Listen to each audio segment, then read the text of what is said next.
Good morning and welcome to our Tech Startup Roundtable, which is being co-hosted by the Diversity in the Tech Sector Working Group of the FCC's Advisory Committee on Diversity and Digital Empowerment and the FCC's Media Bureau. I am Anna Gomez. I am the chair of the Advisory Committee on Diversity and Digital Empowerment, and I am again thrilled to have you here today. Today's roundtable features minority, women, and small business tech entrepreneurship support organizations and will highlight best practices in training and employment. We have some tremendously impressive speakers and moderators who have joined us today, so I look forward to the conversation. I'd also like to express my sincere thanks to Dr. Nicole Turner-Lee for your terrific leadership of the Diversity and Tech Sector Working Group, to Dr. Fallon Wilson for your outstanding leadership of the Startup Diversity Subgroup and for your support and dedication to this important work. And to all the FCC folks who have made this roundtable happen, including Michelle Carey, Sarah Weitzel, and Jamila Best-Johnson, along with Jamil Kadre and Julie Saunier, and of course to Jeff Reardon, who makes these virtual meetings seamless. Thank you, and I'm passing the baton to my fantastic Vice Chair, Heather Gate. Thank you, Anna. And I echo everything that Anna said. As you know, some people have asked, why is the FCC the platform for tech startup discussion? I would say the FCC is exactly the platform that these conversations need to take place. Bridging the digital divide is not just about regulating infrastructure. It is about ensuring that women, minorities, and other diverse populations have the opportunity to thrive in technology and tech entrepreneurship. This is something that former Chairman Pai and acting Chairwoman Rosenworcel recognized. In the last committee meeting that took place in February, acting Chairwoman Rosenworcel stated that, and I quote, "You know what can hold innovation back in this country? It's not the lack of talent, it's the lack of opportunity." And we can all agree that when opportunities are available to children and adults of all races, religions, ethnicity, sexual orientation, we win as a society. Broadband access and digital literacy have become the backbone upon which equal opportunity can be found, and where people can be creative and become tech entrepreneurs. In the same meeting, Chairwoman Rosenworcel also mentioned the research led by the renowned Harvard University public economics professor Raj Chetty that found that innovation in the United States would quadruple if women, minorities, and children from low-income households became inventors at the same rate as men in high-income families. This is a phenomenon that's known as lost Einsteins. So to answer that question about why the FCC, it is essential that we bridge the gap between doing the work to overcome the digital divide and also doing the work to enhance entrepreneurship and create opportunities for minorities, women, and small business entrepreneurs to thrive. But today in the US, we have not achieved what we need to achieve. We still are tackling issues of digital inequality. So yes, this is the platform to have this discussion and discussions about thriving and finding capital in an environment that has not always been favorable to women and minority populations. But today I am optimistic. While the pandemic has brought us to our knees with the loss of family and friends, it has always also allowed us to reflect on challenges that we have not adequately addressed over generations. It has also revealed the importance of technology and the power of an entrepreneurial spirit that has really sustained us over the last year. So to conclude, I would like to thank all the exceptional speakers that accepted this invitation to participate in this roundtable. Thank you for all that you do to inspire, motivate, support diverse populations, and to also allow them to have access to the much needed capital to thrive. As we work today towards recovery from COVID, your voices are really important. I would like to also take this opportunity again to echo what Anna said and thank Dr. Turner Lee, the chair of the Diversity in Tech Working Group, for all the hard work. I'd also like to thank Dr. Wilson for her leadership in this area and her passion, which is highly infectious. So I would like to go ahead and hand the floor over to Dr. Turner Lee. And I look forward to the very interesting and exciting discussion. Thank you so much, Heather, and thank you to Chairwoman Gomez. We're excited to be here today, and this is an important conversation. I think my colleagues have really echoed and amplified the reason why the FCC is actually looking at this issue.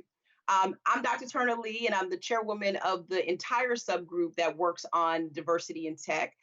This is one of 3 subgroups that we have. We have one committed to workforce development, another committed to supplier diversity, and today's group has been working on what I love when Dr. Fallon talks about it, which is this ecology, this tech entrepreneurship ecosystem, which allows us to have the conversation we're having today with many distinguished guests. Now, before I introduce the entire committee and then pass it over to Dr. Fallon, let me just say a couple of words that echo what Anna as well as Heather have said. Why would the FCC, put together a few years ago a diversity in tech subgroup? Well, I think it's obvious that technology has become more fluid and there are no starts and stops between the ecosystem in which technology lives. We learn, we earn, we live, we get our healthcare, and we love in this new technology ecosystem. And as a result, it's important that it's reflective of the people who are not just the consumers of the technology, but also the producers. So our charge as a committee has been to really look at what can the FCC do to sort of amplify the message that people of color matter, people from the LGBTQ community matter, people who are women matter when it comes to the diversity of these sectors. And what's so important about today's conversation is that we are in the midst of a pandemic. And in the middle of this pandemic, over 100,000 businesses have been permanently closed. And so what does that mean? 100,000 small businesses mean that 100,000 and plus employees who live in the communities across the country, from Atlanta to Washington, D.C., to San Francisco, California, they're out of work. And the one way to actually contribute to that economic revitalization is through the efforts of the people that are going to be part of this conversation today. And what does that mean? We know that diverse startups and founders hire people of color. We know that they invest locally. And we also know that they can build products and services that are solutions to the businesses that are lost. Just think about all of the new businesses that have been created in the last 12 months, and then share with yourself what needs to be done so that we can embolden and empower and amplify more of those voices, products, services, entrepreneurs, and others with big ideas that may live in places with less resources. So I'm excited about today's conversation. I'm looking forward to hearing what everybody has to say, because I think at the end of the day, we have the use of the FCC platform and its support of the acting chairwoman, Jessica Rosenworcel, to actually get things done. So without further ado, I want to make sure I read the names of our committee participants and then move over to Dr. Fallon. First and foremost, I don't know what I would do if I didn't have the support of this committee that consists of Dr. Fallon Wilson, who I'm going to introduce next, Rashidi Hendricks, Clint Odom, Brian Scarpelli, Allison Scott, and Chris Wood. Together, they make what I call the dream team when it comes to getting things done. And I think you're going to see that and the evidence of the quality of this workshop today. And then I want to thank all of the roundtable participants. I see my colleague, Makeda from Brookings, is actually part of the conversation. We thank you for your time, and we thank you for your commitment and all of the work that you do overall. So I'm looking forward to hearing from you and also meeting you. And then finally, I would say thank you to the attendees. We know that this is a long hours of your time today, but it's going to be well worth it.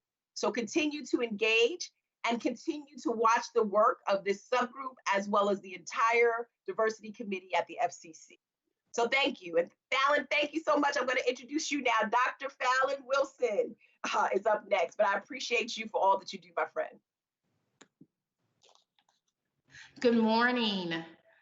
First and foremost, Thank you, Nicole. Thank you, Heather. Thank you, Anna, for your leadership of this amazing committee and also for your remarks. Good morning, everyone. My name is Fallon Wilson. On the committee, I represent the state of Tennessee's Historically Black Colleges and Universities Office of Success at the state level. So I'm representing 7 HBCUs on the committee. And also I am the Vice President of Policy at the Multicultural Media, Telecom, and Internet Council, most commonly known as MMTC.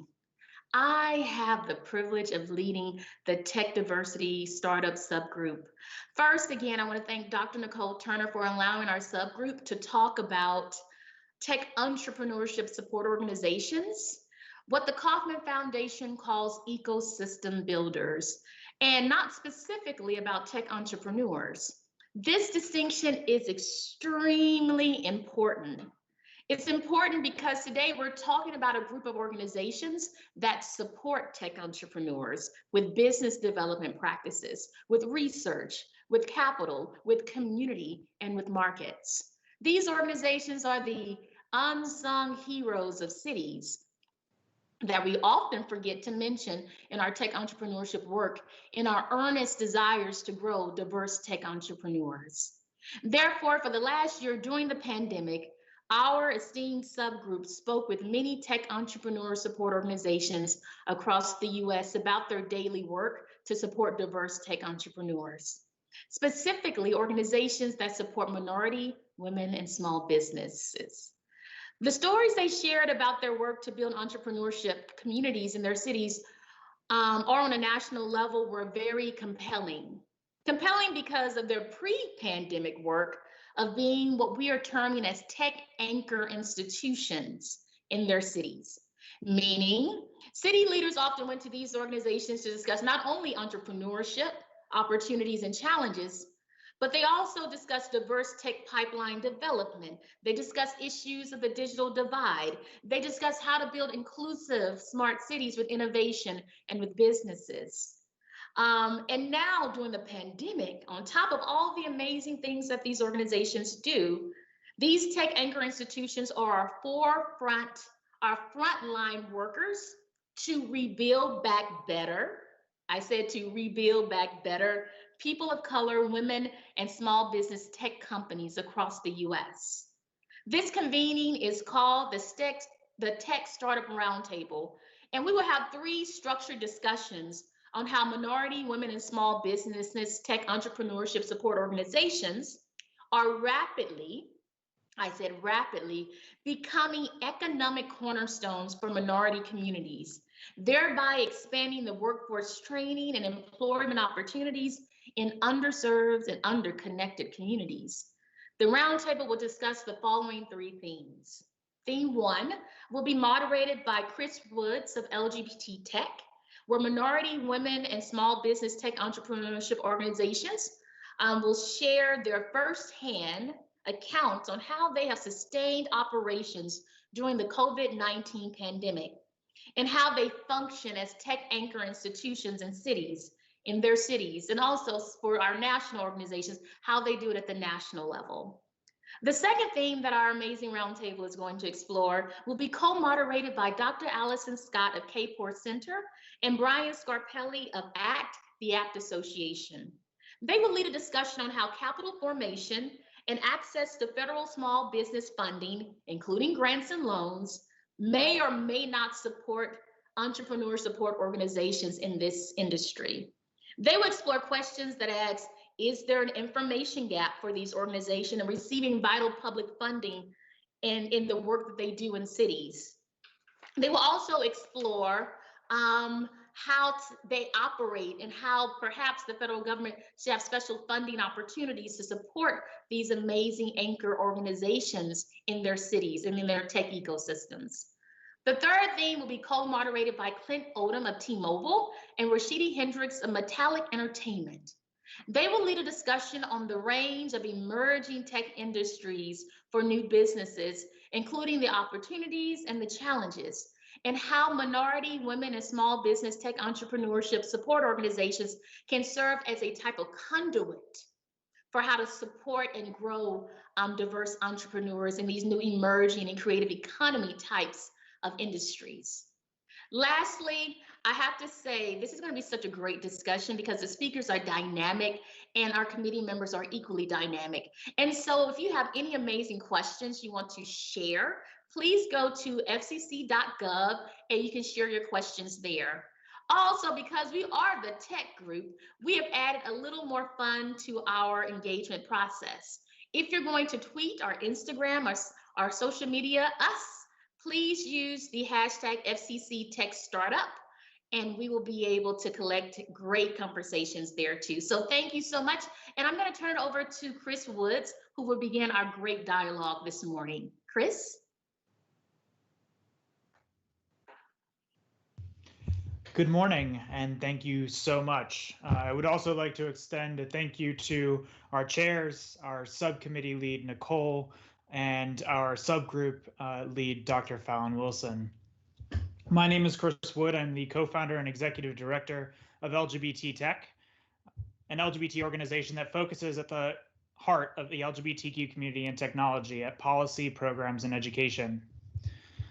As our subcommittee lead said, just spelled out, if you're going to join in the conversation, please make sure that you're following along on hashtag FCC Tech Startup across any social media platforms.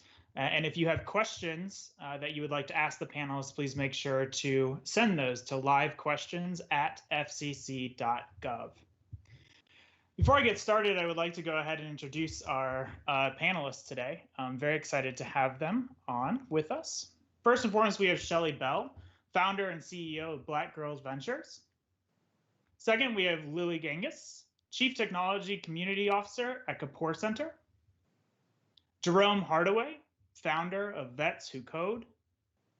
Dr. Makeda Henry Nicky, the David M. Robertson Fellow Governance Studies at the Brookings Institution. Andrew Lowenthal, Executive Director of Out in Tech. Alicia Ortega, co-director and co-founder of Native Women Lead. Sabrina Short, founder and CEO of No Native Black. Sorry, messed that up. Andy Stoll, of Senior Programs Officer, Entrepreneurship, the Ewig Marin Kaufman Foundation. Thank you so much for being here today. So this first theme that we're really going to focus on is firsthand accounts of thriving during the pandemic. This last year has been incredibly hard on individuals and organizations, business owners, and community leaders across the country.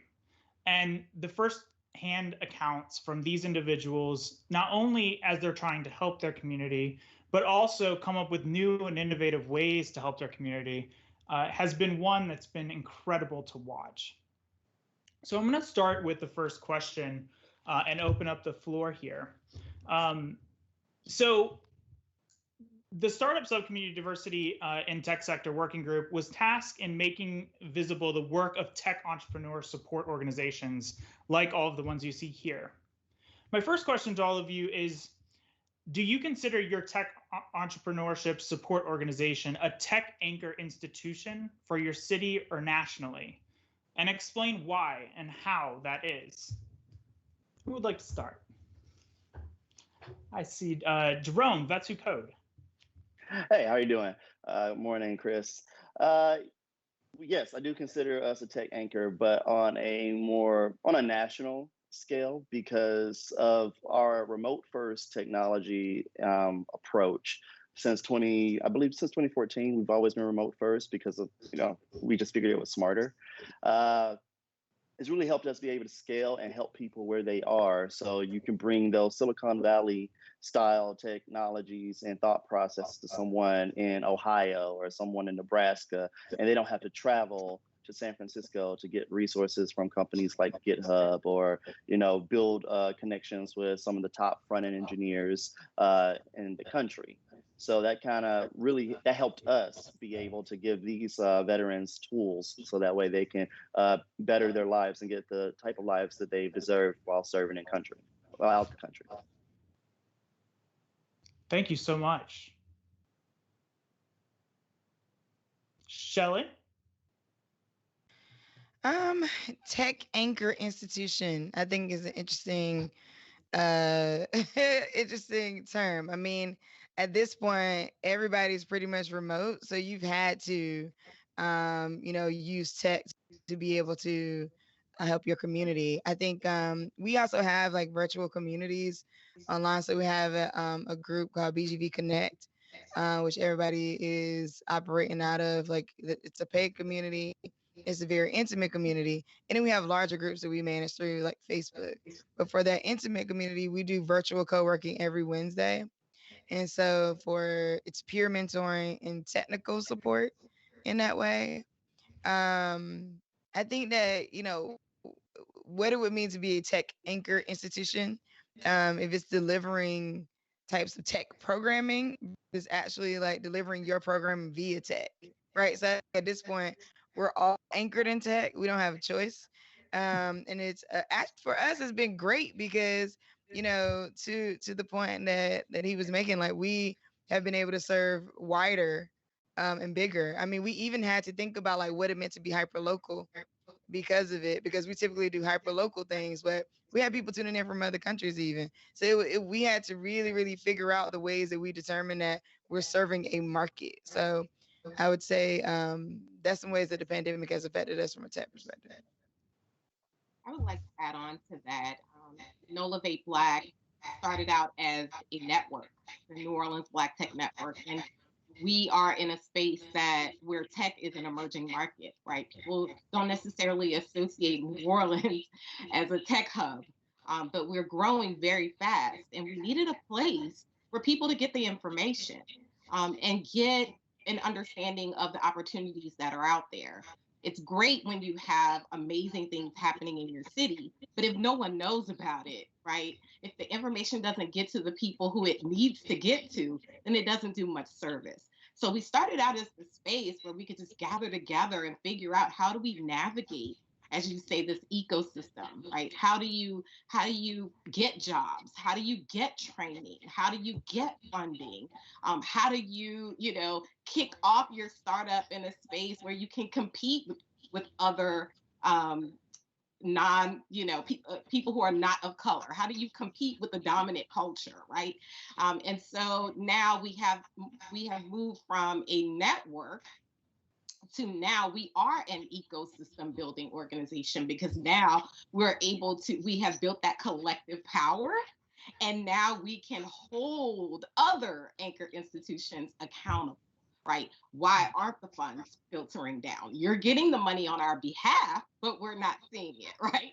So now we can hold you accountable. We can hold our companies accountable, right? You say you're hiring, but our people are not necessarily getting callbacks. They're not getting hired, and they're not staying on the job, right? So it's amazing when you can bring people together. You can leverage that power in a lot of ways to get the needs met in your community. And like I said before, we were just a meetup organization. We were a network, and now we're a social impact organization that has now reached 8 countries. That's fantastic. That's fantastic. Next on my screen is Andrew Lowenthal. Yeah, thanks, Chris. I'm smiling because this is like a kind of professional catharsis going on, just hearing Sabrina and Shelley and others talk. I mean, this has been the experience of Out in Tech as well. So just as a bit of context, we started in New York as essentially a group of friends, gay and lesbian, working in technology. This was about 8 years ago. We are now in almost 20 cities around the world, 40,000 members and a staff of 5. And that is a market change from our sort of meetup roots, as Sabrina said. Similarly, the pandemic has been interesting in terms of how we serve our members and kind of function. So before, we kind of prided ourselves on being in real life first, like IRL, because so many techies spend really the better part of their day in front of their dual screen monitors and their tablets and their iPhones and their Apple Watch, and it's a lot of screen. And so we like to get people off screen to meet up in person around the country. Now I think, of course we pivoted to virtual a year ago. I think in 2022 it'll be a hybrid, as many folks have been saying, which is great because it does allow us to reach folks in more sort of rural areas where we weren't, necessarily planning to expand to have an in-person chapter. So that has been beneficial. Fantastic. Andy from the Kauffman Foundation.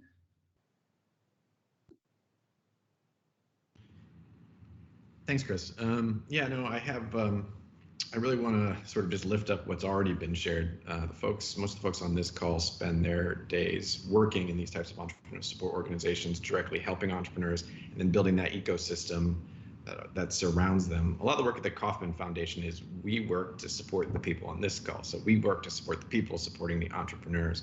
So a lot of my, the vision that I have in the position I sit is to look across the entire country and recognize that the leaders on this call and many like them are really pioneering a new way to think about entrepreneurship. Previously, entrepreneurship, and especially through the lens of like economic development, people think about entrepreneurship really around the individual interventions you make with the entrepreneur, which are important, and those are your accelerators and your mentoring and your venture capital. But what the folks on this call are really doing is taking a step back and saying, well, how do all those things work together? And when we're thinking about communities of color, when we're thinking about female communities of female entrepreneurs, we're thinking about rural communities, LGBT tech communities. These are communities that have been often left out of the systems that support entrepreneurs.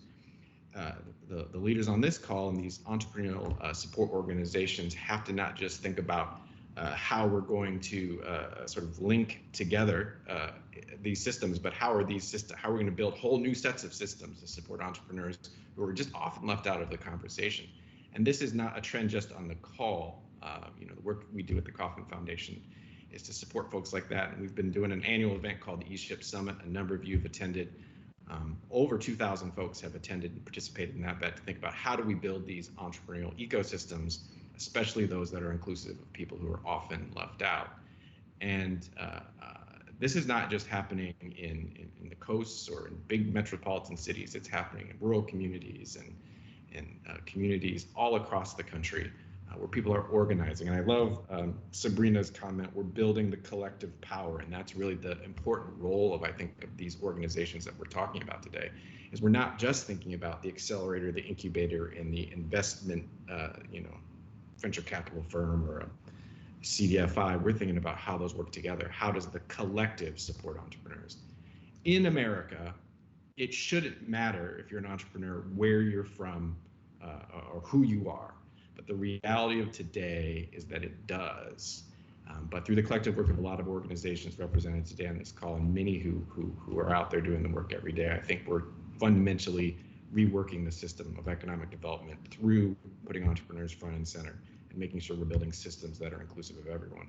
And this isn't just because it's a social there's a moral a moral imperative to it. It's the right thing to do. But as the economy in America shifts, folks of color and women become the majority of our population, we need to think about systems that include everyone. And just my applause to everyone on this call who does the work every day.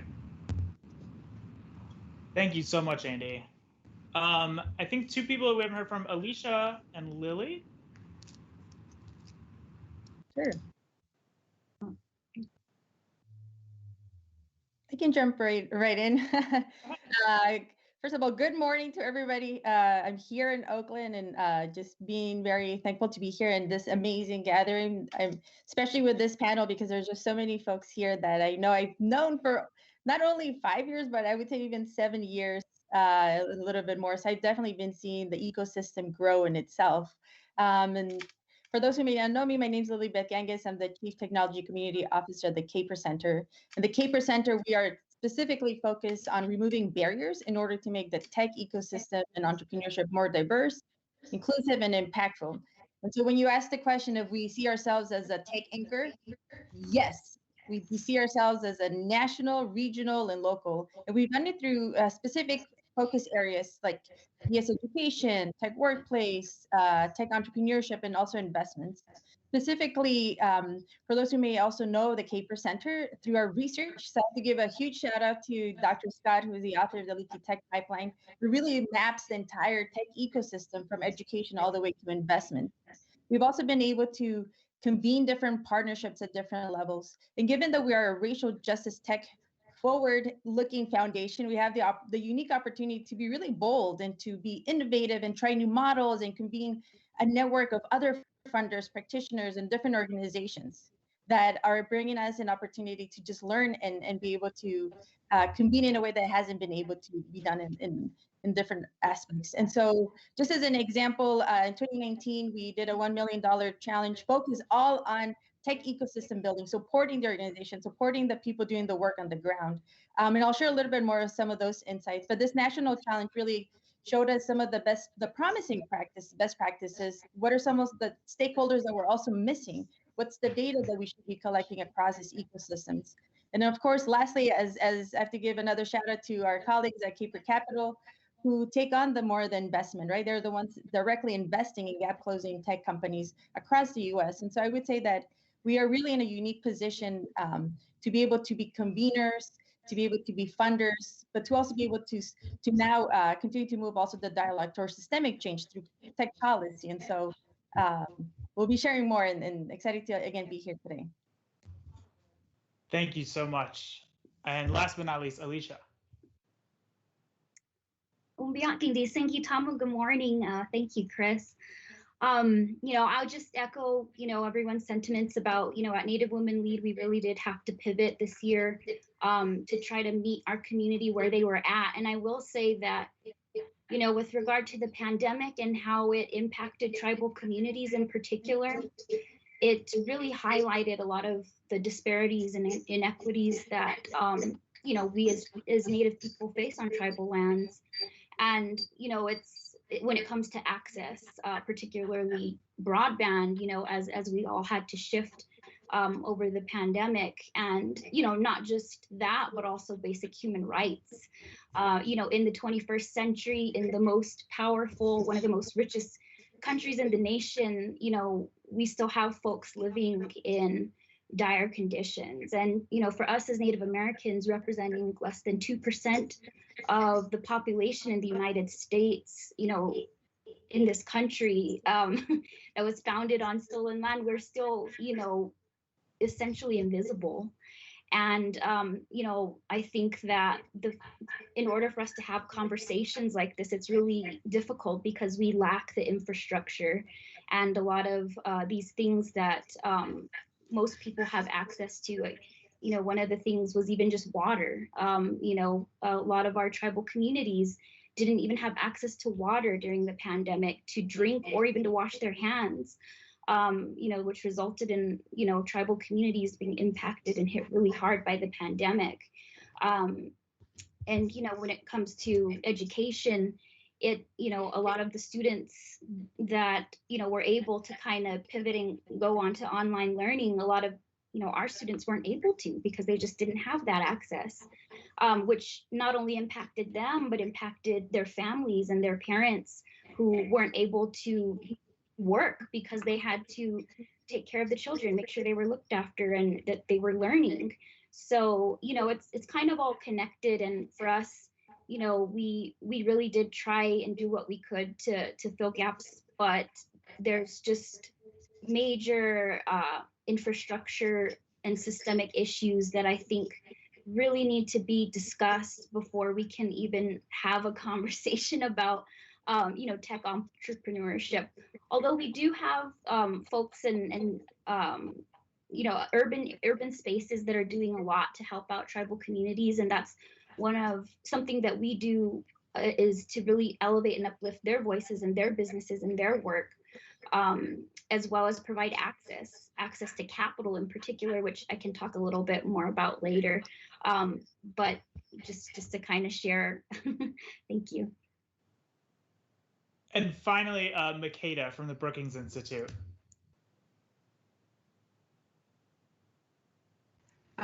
Clearly, I need to be a tech entrepreneur to understand when to get my mic turned on. Thank you so much for including me in this conversation. I want to just underscore all of the remarks that have gone before me, but I want to sort of help our audience today understand what we mean when we talk about tech entrepreneurs. It's such an amorphous term that we're thinking it's a Google hidden in somebody's backyard. No, the tech that we're using is so ubiquitous. It's so much cheaper. It's so much more diffused that so many more people can participate in the digital economy, not only as consumers, but importantly as producers. So I think it's important to sort of step back and think about who we should be envisioning when we say, we use these terms tech entrepreneurs. So according to the annual business survey recently released, there are about 8,300 Black-owned firms, just Black-owned firms that produce technologies and, produce services and or goods that are, use AI, robotics, cloud-based technologies, specialized software. Think about, the robots that are picking some of our fruit that's coming to our tables, and also specialized equipment. Then Y Combinator, I'm so happy they recently released a list of all of their Black-owned firms, and I counted them. Unfortunately, they don't put this data out in a nice clean format, but counting one by one, there are almost 80 firms Black-owned based in the U.S., and collectively they're valued nearly $2.5 billion. That's a ton of value. That's all the people sitting around, these little squares on my screen. And I want to sort of add a third bucket here. Think of Raj Chetty, his idea that we have a generation of lost Einsteins. So people and innovators sitting on the sidelines because they lack the resources or the role models to participate in these commercialized and exciting markets. So we want to ensure that as we proceed in this conversation today, you've got this broader idea as to all of who we're talking about, the people who have been, who, Black Venture and all of these other organizations that have helped us to create space. And then they're the ones who are just now getting their ideas together. We need to figure out how to help them to scale, to perfect the quality of those ideas, and also to ensure that those ideas are diffused in a very visible way, so that the innovators in our universities, in our high schools can, replicate those examples, because that's what's going to be important to our future potential in this country, to not only maintain our advantage as an innovator, but to produce that innovation and participate in producing that innovation as high quality employers and people earning high wages. So I look forward to talking and unpacking more of these themes. So thanks so much to all of you. Thank you so much. I really wanted to give everyone an opportunity to speak on that first question, because I wanted to show the depth and breadth that is here today with us, that really brings a whole lot of experience, a whole lot of work before the pandemic, during the pandemic, and having been in these different ecospheres. So the questions going forward, I want you to engage as you feel. If you have an answer, please. I'm not going to call on each one of you the way that I just did. But I really wanted our audience to see the amazing panelists that we have today.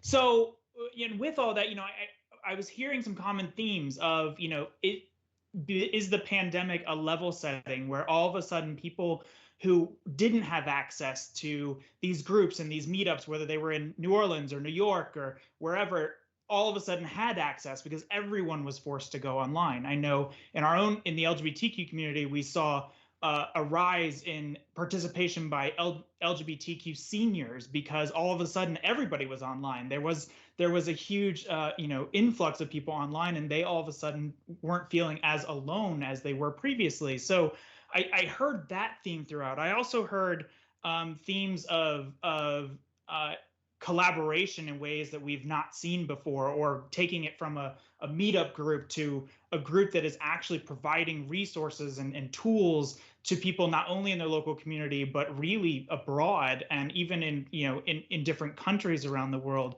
So with those thoughts in mind, I want to go to this next question, which is, let's think back before the pandemic, if you can go there. I know it's been a long year and couple months. But how did city leaders or community leaders or state or federal leaders, how did they and investors engage with your networks or to support your businesses locally that you're currently helping? What was that like? And how have you seen that change as the pandemic hit? Let's dive a little deeper into some of the things that I know you've already said. What happened before, and what happened during, and what's happening now? For Black Girl Ventures, we work on access to capital mainly. We have 3 pillars: capital, community, and capacity. And pre-pandemic, the reason why I started Black Girl Ventures in to begin with was because, Black women were starting businesses at 6 times the national average, yet receiving less than 1% of venture capital. And so pre-pandemic, the venture dollars were not moving. I mean, they're still not moving as fast as we would hope. There was lots of, things about like the banking industry that was revealed around like discrimination. It had been, there's lots of research and data around the pay wage gap and around like the lack of access to capital. And so building Black Girl Ventures was an alternative way for people to access capital. And so we created civic engagement that allows us to lower the barrier on access to capital for Black and brown women founders. And we have proprietary tech to make that happen. So pre-pandemic, you know, I would say when the Diane report, Project Diane came out, the news was everybody was aware, hey, there's a challenge. So there was not a lot of capital moving. Now, post pandemic, mid pandemic, I don't know. At Black Girl Ventures, we have funded 130 women. We now have a 9-month fellowship that also has a 10K stipend attached.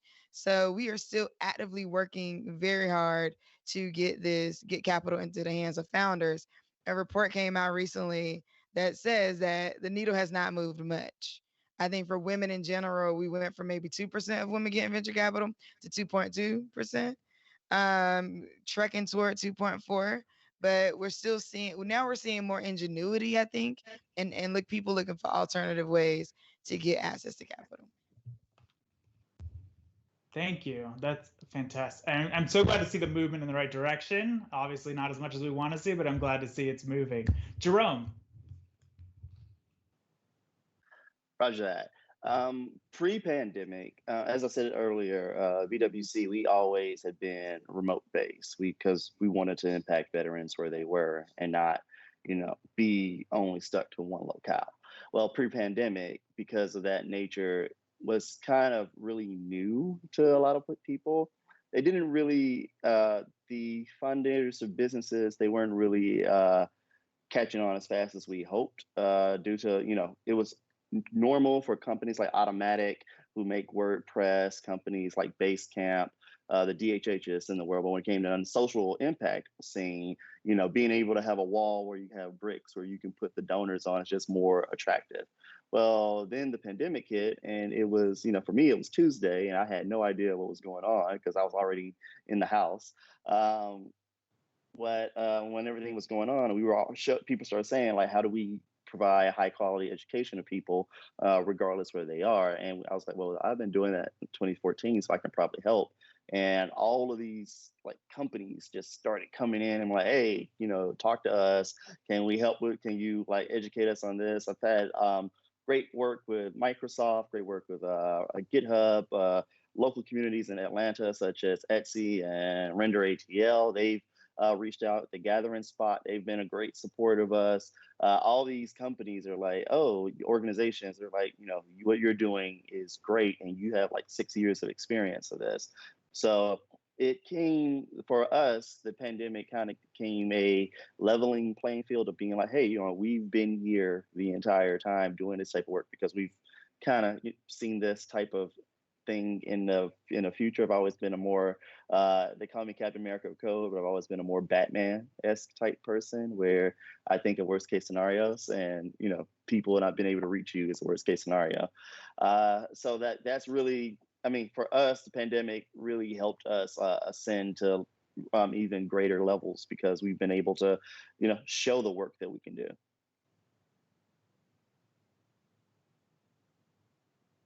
Fantastic. Any other panelists? I'll follow that. So Nolivate Black, like I said before, we were an organization that was really about a network of bringing people together. And our primary focus was getting the information to the people, right? So we were the conduit. We would connect job seekers, who I call tech explorers, people who are interested in getting into the space, and new founders of startup organizations to the opportunities. during the pandemic, because of the culture of our city is around food and meeting up, right? That's who we are. New Orleans, we eat, we listen to music, and we get together. And so that changed stuff, right? We had these meetups where we would bring these organizations to the spaces to share about tools and resources and educational opportunities. And it was fun and it was engaging. And then the pandemic hit, and you lose that, right? It's very hard to transfer that cultural space to a technology platform. So we had to shift. It forced us to really shift. How do we create energy online? How do you do that? How do you bring a people, an entire community online? And we hosted our conference virtually for the first time. We had never done virtual before. And we reached over 5,000 people in 3 days by shifting our conference online. And so then we saw, okay, we can do this. We can replicate our, who we are as a people online. People need this content. People want to gather together, even if it's in a digital space. And so now post-pandemic, we are where the people are, right? So the organizations are now coming to us to find the people. Where are the talented professionals? Where are the founders? We just had a founder that was just funded by an investor. And it was a significant amount because we were able to connect this investor to Black startups, right? So we don't fund, but again, we connect and we bring people together. And that's a valuable resource when there are organizations who don't know where the Black people are. Where are the Black professionals? Where are the Black founders, the innovators, the influencers? Where are they? We have them. And so we have this space where companies, ecosystem builders, investors, and more come to us to find out where the amazing people are. It's wonderful to watch and experience. It's fantastic. Well, I mean, if we could figure out a technology where you could send us all New Orleans food, I think we'd all love that. But I definitely hear you in the fact that food and interaction was definitely a way that people connected. And so taking that digitally most certainly probably was very difficult for a lot of communities.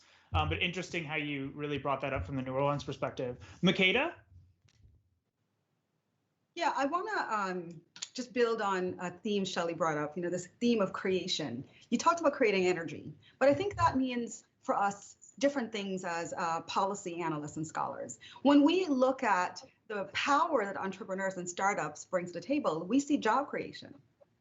And I think we need to educate our startups, our tech founders, whoever you may be, how you describe yourselves, about what is your role in this economy? What role do you play and what power and leverage do you bring to the table? I'll tell you, when Amazon put up its signal, hey, we're ready to enter new markets and build HQ2, they know the power that they enter into a market with, and that's the power to create jobs. Now they can create 12,500 jobs in 2 places within 5 years. You might take a longer time to do that, but that's still jobs. It adds to our tax base. And we have a litany of studies that tells us that when we invest in minority firms, regardless of whether they're pre-existing or new startups, those jobs tend to stay in the local community. So that local community effect is even greater than just being a tech anchor, sort of helping to disperse new technology. So we really need to educate our entrepreneurs about their true role. Like, if I tell you what you truly do, you ask a different set of questions. And I need us to start asking a different set of questions so that we can demand better, smarter, and more efficient investments, not just venture capital bets, but public investments in the work that you do and the returns that you generate for our economy. Fantastic. As a reminder for those following along, if you want to engage with the panelists or engage online, hashtag FCC Tech Startup. I want to go over to Lily. Great, thank you so much.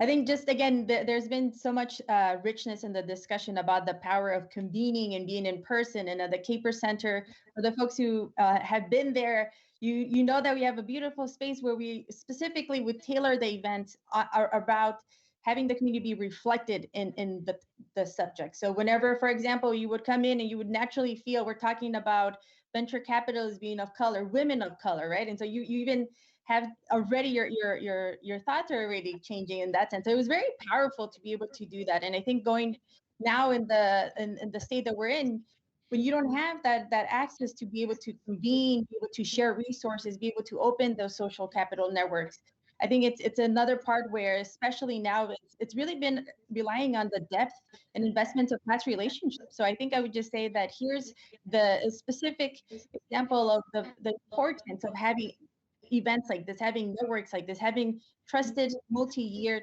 type of investments in relationships, right? Because in times of troubles, this is where we can all come in and support each other. Specifically here in Oakland, for me, just being in the world that I was in just pre-pandemic, right? I was bringing people together, getting everybody excited, as has been shared, that here's the opportunity for us not to just be the consumers, be the creators, be the owners, to build generational wealth through technology. But a lot of the times here in Oakland, the technology sector in itself has displaced a lot of people of color. The levels of gentrification, the feelings and sentiments towards technology weren't embracing. If anything, there was a contradiction. And I would say that specifically now in the pandemic, seeing how we've gone all digital first, and I'm not even going to get into the digital debate because that's a whole different dialogue, but I think has really opened up a lot of eyes, for better for worse, and the need and how ubiquitous it is to be able to be connected, to come together, because now we're meeting virtually. And specifically in the peak of the pandemic, we were able to support a local small business effort here. And one of the parts that to me was the things I was championing about, right? Of like, this is why we have to pursue tech startups. Here's the growth. Here's what we got to do. And the reality is that a lot of the businesses here specifically are mostly small business. A lot of the people of color owned businesses had a hard time pivoting because they just didn't have access to the essential tech tools. And so one of the biggest needs that we have been just having some of the local business owners be able to have their online and e-commerce, to be able to have point of system payments, to be able to have virtual deliveries, and being able to not only think about how they're marketing into their customers, but how are they actually doing in the digital marketing, right? There's a whole different aspect. And also uplifting the need to continue to educate our communities around security, data privacy, cybersecurity of all the data that now continues to be collected. But if you're a small business and you may not have that knowledge, that it puts you at a risk. And so I think that that's been another area that I hope we can continue to have the dialogue to help build and upskill in those digital tools that are very necessary. But also I think it creates this new opportunity for a business to now see themselves as tech startups, right? Now you're everybody's tech at this point. And so I think it creates maybe a really hopefully a blossoming opportunity for even wider set of different types of businesses and solutions that are more reflective of the communities that we serve. Very true. Thank you. I'm going to turn it over to Alicia. Thanks, Chris. Just reflecting back on pre-pandemic, for us, we were doing a lot of in-person convenings. We had a really strong network nationally and even internationally with Indigenous women in other countries as well.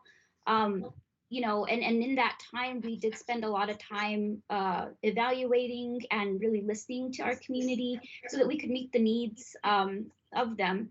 And one of the biggest, if not the biggest, was the access to capital piece. And so with that, we had been intending on building an Indigenous Women's Investment Fund. And then the pandemic hit, and it just kind of sped things up even faster than we had originally planned. And we had some opportunity and some access to capital. So we established a matriarch response loan fund in coordination with New Senda Credit Union, which is here in New Mexico, as well as the Indian Collective, to establish a relationship-based lending program. Because one piece that I don't think a lot of people realize is how hard it is for tribal communities to access capital. Most lending institutions will not lend to businesses that live and work in tribal communities because of the risk associated. It's also really hard for them to meet traditional lending criteria, which includes credit and assets. And so for us, having this relationship this relationship criteria that we're able to get them that access at a 0% interest rate, we were able to provide $150,000 to 35 Native women businesses in under 2 weeks. These were microloans. They were between $2,000 to $5,000. But we really wanted this to be able to pilot and demonstrate the need, and also the fact that Native women are investable. So to help us in that, we partnered with Indian Collective, who offered to provide a loan forgiveness. So when they were able to begin making their payments, and they made them all on time, as soon as they paid off the first half of their loan, we provided the loan forgiveness for the other half. So essentially, somebody who got $5,000, once they paid off the $2,500, it was like, and we didn't tell anybody, about this beforehand. So it was a really nice surprise for a lot of them, at the end, after they made their first $2,500 payoff, to know that we were paying the rest for them. And, it was so amazing to hear some of their stories and how much that meant and the difference it made for some of them, which was putting food on the table for their family, really. So we hope to continue to just build that fund and be able to meet more businesses where they're at and increase, the amounts. And so we're really excited about that. Thank you for allowing me to share. That's incredible. And just to hear the difference in approach and understanding the issues that are impacting the Native American communities and how you can kind of get around those, it's really awesome to hear that. And I mean, anyone that would forgive half a loan, that's fantastic, especially for an entrepreneur. I'm going to turn it over to Andrew with Out in Tech. Thanks. Yeah, so I started in federal and local government, and we had a kind of saying with some of my colleagues that we used to spend a lot of time kind of sitting around conference tables admiring problems. And that was kind of how I felt in some small way about our first couple years. We threw a lot of conferences. We had a lot of really rich conversations, not to knock the conversations, around diversity in tech and around intersectionality and around, what startup founders of all sizes need to do differently in order to bring talent, great talent in the door and keep them there. And I think for me, what the pandemic did was, it wasn't just the pandemic for our community. It was also, some sort of compounding traumas around, frankly, an administration that, banned transgender folks from serving in the military, an administration that, sort of banned diversity training in government, and words like intersectionality became dirty words. And so that was really kind of unacceptable to our group. And we started to think about less what kinds of conversations can we foster and what can we actually do with our limited resources. And so looking at our youth mentorship program, can we serve 75% Black and Brown youth instead of just sort of the first come, first serve model? Yes, we can. Can we serve, queer and trans, Black, Indigenous, and people of color entrepreneurs and create sort of events like our Black Marketplace to lift up small businesses? We've done that. Can we build websites for sort of queer founders of color, free of charge, again, with support from Automatic? I heard someone say that company earlier, right? Like those are the kinds of things that we've been able to do. So I think just a focus on action and sort of letting go of some of the niceties and politeness. And, perhaps it was also the aftermath of the murder of George Floyd, of just seeing that, this is the kind of work that has to be done so that the next big billion-dollar unicorns are not only led by cisgender, straight, white, male founders. That's so important. I think, breaking down barriers through action is incredibly important. I think, Andrew, you kind of led me into the next and final question. Just keeping in mind that if you have questions for our panelists, please email those to livequestions@fcc.gov.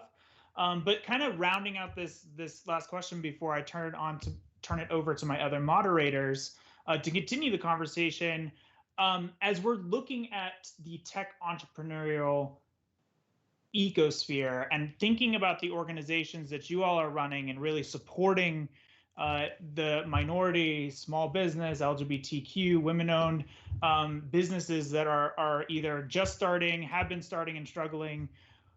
What do you feel policymakers, from a policy perspective, that cities, locally, states, and nationally can really be doing, and maybe kind of leading with that thought that Andrew put out there, is what are those actionable things that can be taking place to help the entrepreneurs that you all are supporting? I'll kick it over to anyone that wants to answer. Andy? Sure, I'll jump in. It's been very interesting. I've been taking mad notes over here, so thanks everyone for dropping your knowledge. I have 3 policy recommendations that I think are really pertinent to this discussion. The first is really making sure that entrepreneurship is central to your economic development policy. This applies on a federal, state, and a local level. Entrepreneurship is often talked about, but not in the context of economic development. People talk about job creation, but they don't mention entrepreneurs, even though entrepreneurs and young companies create most of the net new jobs. People often talk about closing the wealth gap, particularly looking at communities of color. The fastest way to create generational wealth is entrepreneurship. So the folks on this call are creating environments where people can create some of that generational wealth for communities who maybe have not done that historically or have been actually stopped from doing that historically. So that leads to policy recommendation number 2, which is support the people and the people like them on this call. When I look back at some of the inspiration I get every day in the work I do, is I look at a number of folks on this call. Shelly, Black Girl Ventures, with her Nike billboard celebrating her work to really support Black women entrepreneurs. But who's celebrating Shelly? Well, now Nike is. And if we could all basically celebrate the folks on this call and the folks in the community. Every community, there's ecosystem builders or entrepreneurial support organizations building ecosystems. They all have different names. They look different. They come from different sectors. But there are folks already out there in most local communities building the entrepreneurial ecosystems, and they're doing it in teams. So find those people in your community and support them. And if you don't think there are people in your community doing that, maybe that's an opportunity for you to step into. I look at the work Lily's doing at the Caper Center, and really saying how do we look in a big, huge, giant city, connecting all the resources together. And Alicia and the whole crew at Native Women Lead, looking at our tribal communities and how do we build and support those ecosystems. Ecosystem builders come in with many hats, many looks, and making sure we find those folks and support them. It's an invisible role. It's like an invisible caretaker for the community. So finding folks like that and supporting them. And then the third one, it's very direct. It's been the undercurrent of the entire conversation, but improve connections to the digital economy for all entrepreneurs. That's about internet access. You can't, I quote Lily, who said something great at a conference I was supporting, is the pandemic made all companies technology companies, right? Because everybody needed technology. Even if you're a mom and pop shop who was cooking, tacos, you needed to figure out how to get people to order online. And so, the statistics are pretty sort of jaw-dropping when you look at it. I think it's something like 98.5% of urban communities have access to entrepreneurship, and then it drops off to about 75 for rural communities and down to like 72 for our tribal communities. And so if you don't have access to the internet, you cannot build a technology company on dial-up internet. So making sure we have access to that, and families with incomes of less than, I think it's $25,000, about half of those folks don't have internet at home. So we can't do any of this tech entrepreneurship or technology-driven entrepreneurship without digital or access to the internet. So entrepreneurs central to the economic development, celebrating and supporting those building these entrepreneurial ecosystems, particularly those making them more inclusive, and then supporting access to the digital economy. The Kauffman Foundation has put together a comprehensive set of policy recommendations to build a more inclusive national entrepreneurial ecosystem called America's New Business Plan. If people are interested in that, there's some very specific policy recommendations at the federal, state, and local level. I'll stop there, but just want to applaud everyone for all your work. It's just so exciting to listen to all that you have to share today. Thank you, Andy, and thanks for highlighting that that initiative by the Kauffman Foundation. I know it's a really strong one. It's actually a great read. I've had the opportunity to read it. Jerome. Kavi, thank you. Also, Andy, I LOL when you said mad notes. I'm sorry. It was the 13-year-old me came out. Yeah, so when we're talking about policies, I think first thing, the most important thing, and I can't speak for everyone, I can speak for myself as a minority, is when we come to these ideal policies, we need to create a system before we even think about policies, is we need to create a system to ensure that gatekeeping isn't being done. If you're like me and you're a Black founder, like I'm a combat veteran, but I'm Black. I've always been Black, right? So when you're in a situation that you might not be the person who your city's gatekeepers can utilize to help their image when they're in when they've been put in nefarious positions. We've all seen it, the quote unquote Black friend, tokenism, all that stuff. You don't get those resources for doing great work. I've seen it in my own night and day situations with working with Atlanta versus working with cities in Tennessee, where I've been in Atlanta 2 weeks, so they've been working with me over the past year of doing great things and highlighting the work we've been doing and giving us resources. Whereas I've been in Tennessee for 5-6 years, and they were a lot of the biggest organizations in the Southeast region kind of ignore us, even when as I put in my bio, we've been in, last year, Microsoft Business Insider, they both reached out and highlighted us on national levels. And the Tennessean, we don't even know what this guy is. So I think that's the biggest thing when it comes to policies, because the way it works is government creates the policies, and then they are dependent on those who are within those communities to come in and do that work and show them who's that talent that's there. Well, if you have a person who is more concerned about how can we leverage this talent to our benefit when we need to get out of a bind versus who's the best person in the room for the job, then you tend to not have those opportunities given to you regardless how well you're working. So for me, from my experiences, I think there needs to be systems in place to protect minorities in general from those, because usually, most of those organizations are ran by cis white, straight male, white males, right? So there needs to be systems in place to be able to protect minorities and women, and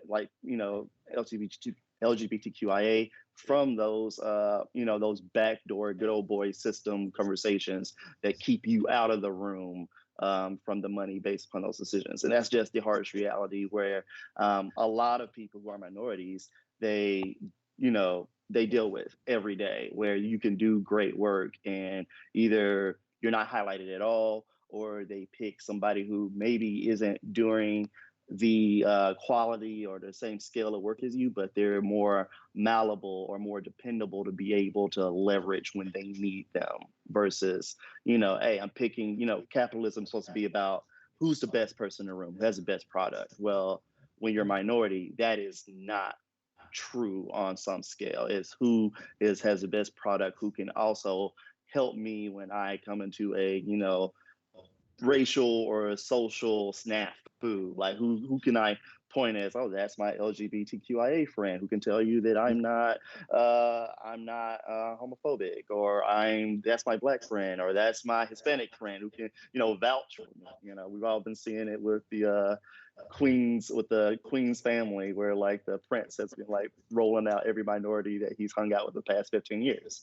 So that, those are the things that, we as minorities need. We need to have those systems and task forces that can protect and dismantle those gatekeeping practices so that the policies actually work, right? So that's my 2 cents on that. Great, thanks. All right, so I've got 3 responses left, and we're kind of a little bit over time. So 30 seconds, and I'm going to call on 3 more. So Shelly, 30 seconds. All right, really quick. Number 1, to Andy's point, the work that they're doing at the Kauffman Foundation, call us by our name if you can't name it, then you can't support it. So we are ecosystem builders. We are tech anchor institutions. Call us by our name. That's number one. Number two, digitize and modernize procurement systems, please.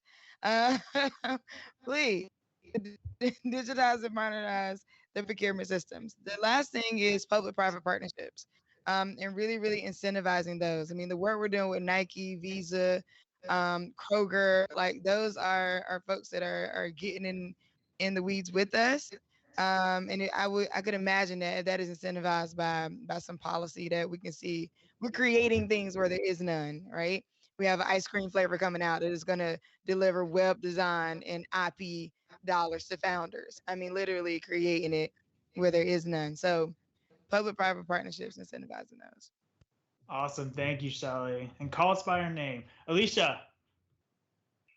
Thanks, Chris. Real quick, for Native Women Lead, as our goals to revolutionize systems, we are really working towards building out a really strong policy arm, and that includes supporting legislation that supports closing the women's wealth gap, infrastructure to include access to adequate health, education, housing, water, broadband, as well as preventing predatory lending, which runs rampant around tribal communities because of the lack of access to capital, as well as safety, because missing murdered Indigenous women and girls is a really it's an epidemic in all of our tribal communities, and is just so important to them being able to be entrepreneurs, and just having that safety and building the ecosystem of safety in all those areas. Thank you.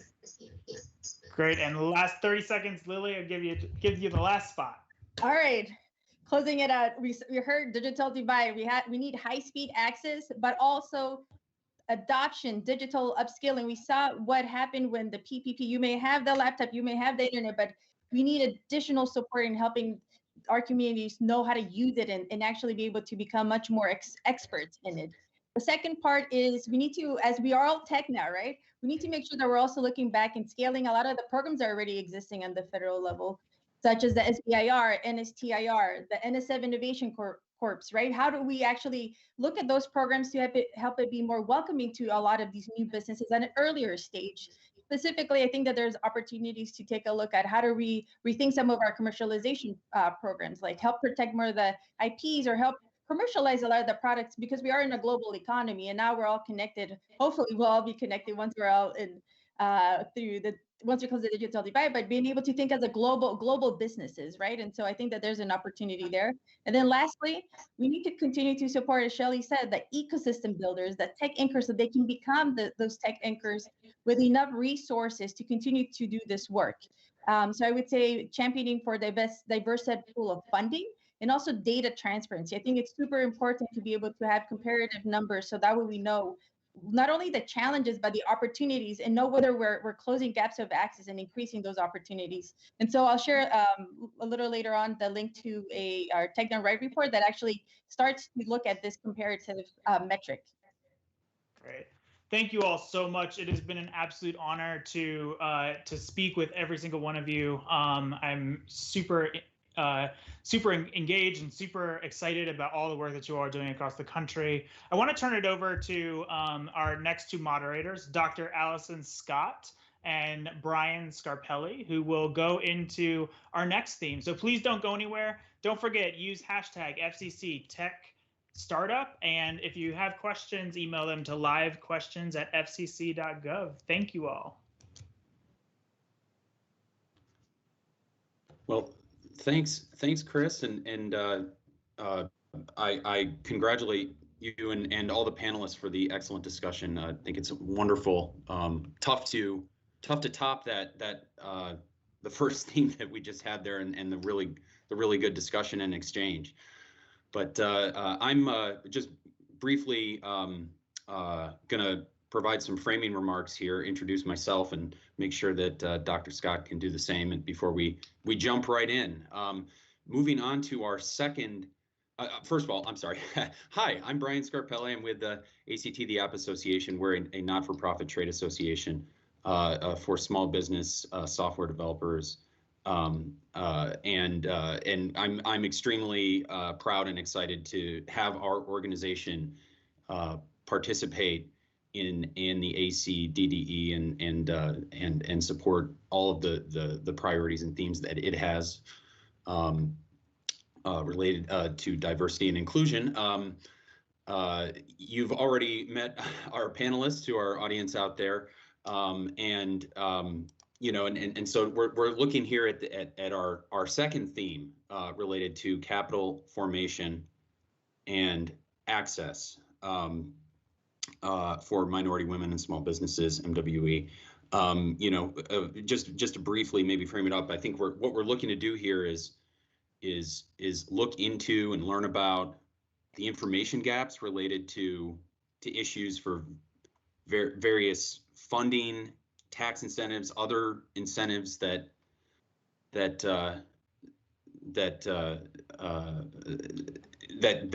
can support MWS Tech entrepreneurship support organizations.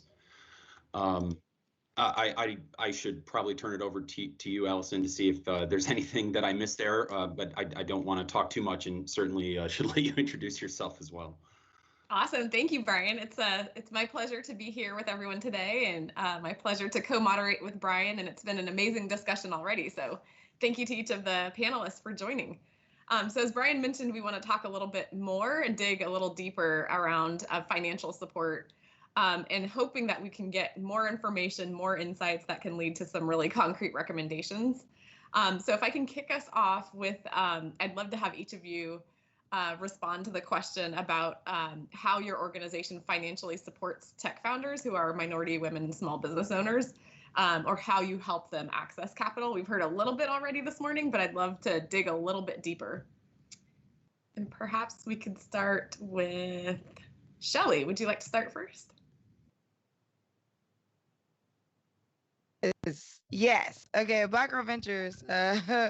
We work to create literally access to capital for Black and Brown women. And one of the ways we do that is we have meshed together like Shark Tank and Kickstarter. So women pitch, and then the audience actually donates. So, you know, some of the challenges that tech entrepreneurs face is access to capital, but access to influential networks and access to the ability to hire.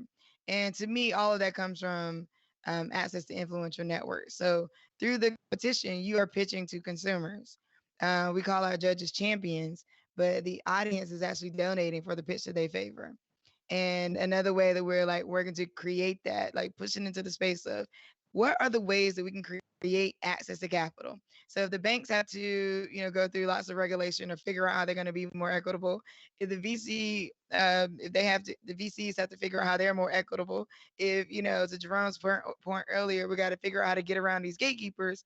Then at Black Girl Ventures, I'm like, wait a minute, people are the point. So we can actually create civic engagement to give to these founders and then grant to them. And then with the ice cream, we partner with a brand who has their own novelty ice creams. And so we're going to be using the proceeds from a particular kind of ice cream flavor that we created together to create access to capital for IP, web development, and design. And so I think that alternative access to capital is our lane and where we focus. We also press for and work with investors and banking institutions and that kind of thing to get people more capital. But I mean, my first thing was what could the people do, right? If the systems are not working as efficiently as we would like. Thank you so much, Shelley. Anyone would like to go next? Jerome, I see your hand. Yes, please. Yeah, I was going to be, I can go. Yeah, so with Vetsuco, we don't provide capital, we provide skills. And because of that, and we provide it free. So we've been teaching veterans. So far, we've taught around 275 veterans how to write software, how to build software not with React, as well as GraphQL, Node.js, serverless technologies such as AWS and Azure. And that has resulted in over 260 jobs.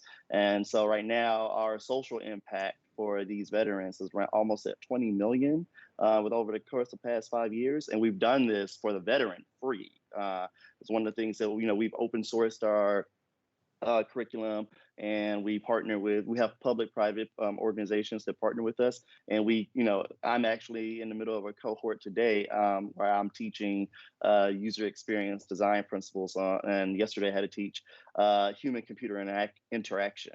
So we are teaching them these high-level skills that you would have to go to college, spend 4 years, or spend $17,000 at a boot camp for, and we're teaching them for free. And with that $0 input and that collaborative skill set of working together to build high-quality products, they're coming out, they're getting jobs at the Big 6, Big 10, and they're putting food on the tables for their families. And some of them have even built companies. I have a veteran, his name Steven. He created a company over summer called Angry Pickles.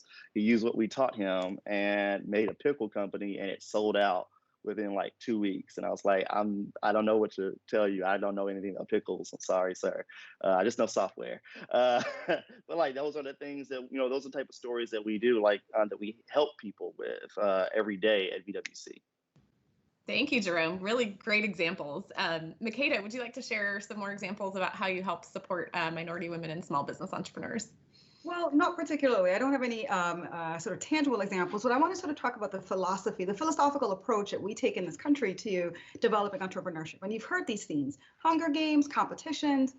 That's not how we grow our best, right? So I mentioned in our earlier panel, we've got people sitting in 3 different buckets, and all of the examples that Shelley and Jerome talked about. It's impossible for us to really scale and identify our best and brightest ideas through these very brutal competitions that weed out people that honestly, but with some support, could be at the top. So I want to kind of go back to your earlier question on how do we sort of talk about tangible ideas that get us to a better, more supportive, inclusive, and cohesive, I think, ecosphere when it comes to entrepreneurship. First, we really need to think about this complete cycle, right? Kickstarting ideas to identify companies that have great potential. How do we kind of bootstrap, policies that incubate those ideas, allow them to scale, fail, pick up on those failure externalities, grow and get better, and then eventually grow into sustainable, diverse entities, whether you're producing ice cream or you are going to be the next creator of Siri. So we need the federal government and the state governments to begin to act, and in coordination with private institutions, including the philanthropic community here. So, for example, I want to see the Biden administration restart the SBA's Accelerated Growth Fund. $19 million is a drop in the bucket of the kind of funding that we need to get that program really to deliver results. So it started, again, this Hunger Games kind of approach. It ended. We don't really know too much about the promising results, but we need to at least restart it, scale it, triple the funding, so at least we can begin to figure out what kinds of federal programs can we reliably invest in to scale and grow our entrepreneurial capital. Secondly, again, federal government, state agencies, and corporate institutions, including banks, right? They're vital market makers for high quality, marginalized firms, including the folks around this table. And Shelley talked about it, but procurement, that's an important mechanism that can open and create and make markets for young firms.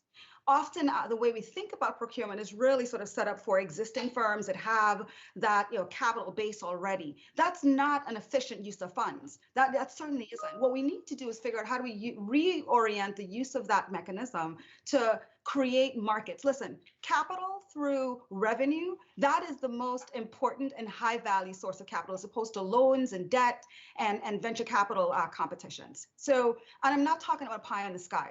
In 2014, the Department of Defense started this little unit called the Defense Innovation Unit, so DIU. DIU, for obvious reasons, was based in Mountain View, California. Why? That's the mecca of our AI assets. And they have a specific mission: find and procure innovation from young, promising companies, including entrepreneurs. Use your procurement authority to do this. In 5 years, they awarded 56 prototype agreements. That's to the tune of $11.7 billion across 28 states and 6 countries. That is the power of an institutional actor at the federal, state, and even in the private market to create markets, to create the potential for minority firms, non-traditional firms to perform and to be included in this digital innovation economy. Thank you so much, Makeda. And I know we're going to dig even more deeper into some of these specific examples about federal and state level investments. So thank you for setting the stage for that. So I know Sabrina, I think, wanted to weigh in. Would love to hear your thoughts. Thank you so much for all that, Makeda, about the revenue and being able to generate your own money. I'm all about your own power, right? And understanding what you're able and capable of doing on your own. And I always tell our Black tech founders that we can do so much together because we have the resources among ourselves to make things happen. And I think that's our primary focus at Innovate Black, is leveraging this network, right? If you are a non-tech founder, which is the bulk of the people that I engage with, you are not a developer. You don't understand the mechanics or the technology to be able to even communicate what you need, right? So a lot of our work is the education to be able to have the conversation, because if you can't speak the language, you can't have the conversation. You're not even at the table, right? So helping people understand things like, what is a Series A? Well, what does that mean? How do I, if I don't even understand the process, if I don't understand how I can even ask for what I want or what is even available, right, I can't get it. So a lot of our work is connecting our founders to people who can help mentor them through their startup process. If I'm early stage and I'm a non-tech founder, I really just have this really great idea and I don't know what to do with it. But if there is a Black or brown founder that has been through the process and they've done it, right, there is a power in connecting those people together so that they can share this information. You're making the path a little bit easier for the person who's coming behind you, right?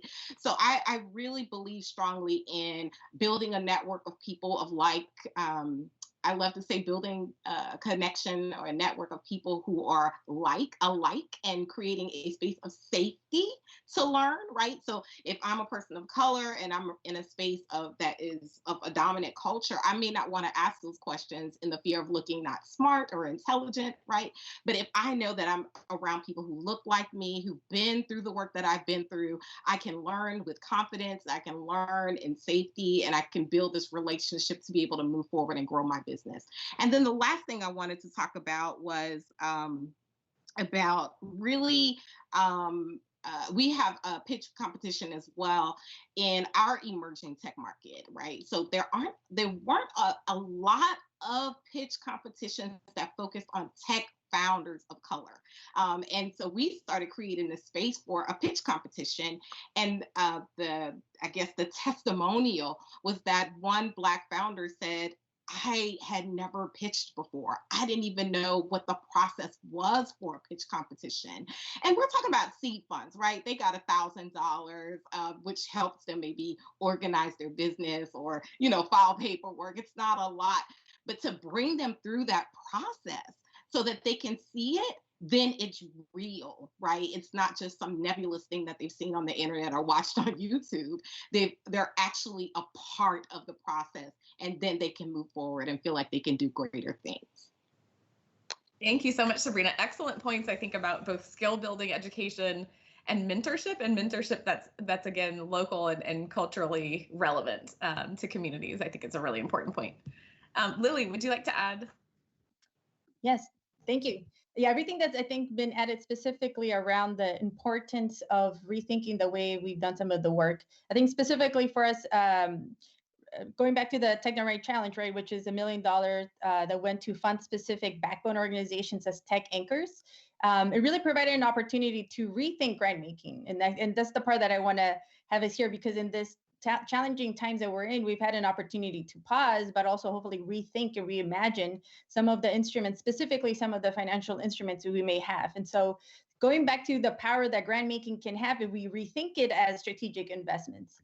And so, for example, some of the organizations that we funded through the Technorite Challenge, not only did they have to pivot, right, really quickly and deliver their services, but the community started to look at them as their specific digital leaders and they had to take on additional wraparound services and supports, and that's on top of running their programs in a whole new format as well. And so this is why I think rethinking it as investments in longer term, I think is really important. I think it's also important that it's not up to one funder or two funders. It should really be a collective. We're trying to really look at investing and building our ecosystems of the future, but we have to start doing it now, and that requires more institutional investors at the table. It requires more of the foundations. It requires to also rethink the way the public-private sector partnerships have worked. And I think there's also a need to be very intentional about, as we learned from the pandemic, that a healthy public sector is going to be a healthy private sector. And so it's in all of our interest to make sure that that takes place. And so this is really an opportunity to really call out and be able to bring in a different set of funders. And to the point,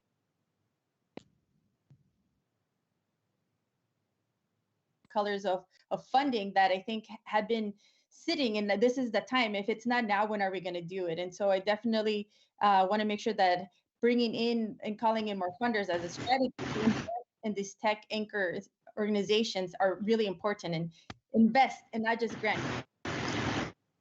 Excellent points, Lily. Thank you so much. Alicia, do you want to add some insights and thoughts about funding and supporting minority and women small businesses? Sure. I mentioned earlier that we're really trying to provide the access to capital, and some of the reasons for that. For us, through our evaluation over the years, we know for a fact that Native women are the primary breadwinners in their families, and so supporting them with this, it makes the world of a difference, not just for themselves and their families, but for these communities.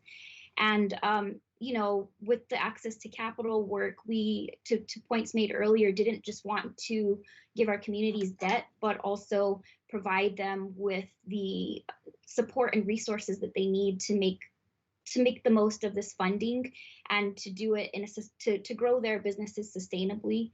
So we've also, in addition to providing the access to capital, are doing wraparound supports, we call it circle of support, which includes, financial business basics, access to legal support, any marketing support, technical assistance, and all of which mentors in a holistic, culturally relevant environment that we basically create and design ourselves for ourselves.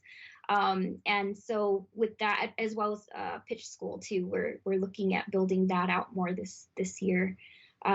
So just wanted to share that and echo everyone else's comments of the need for things like that.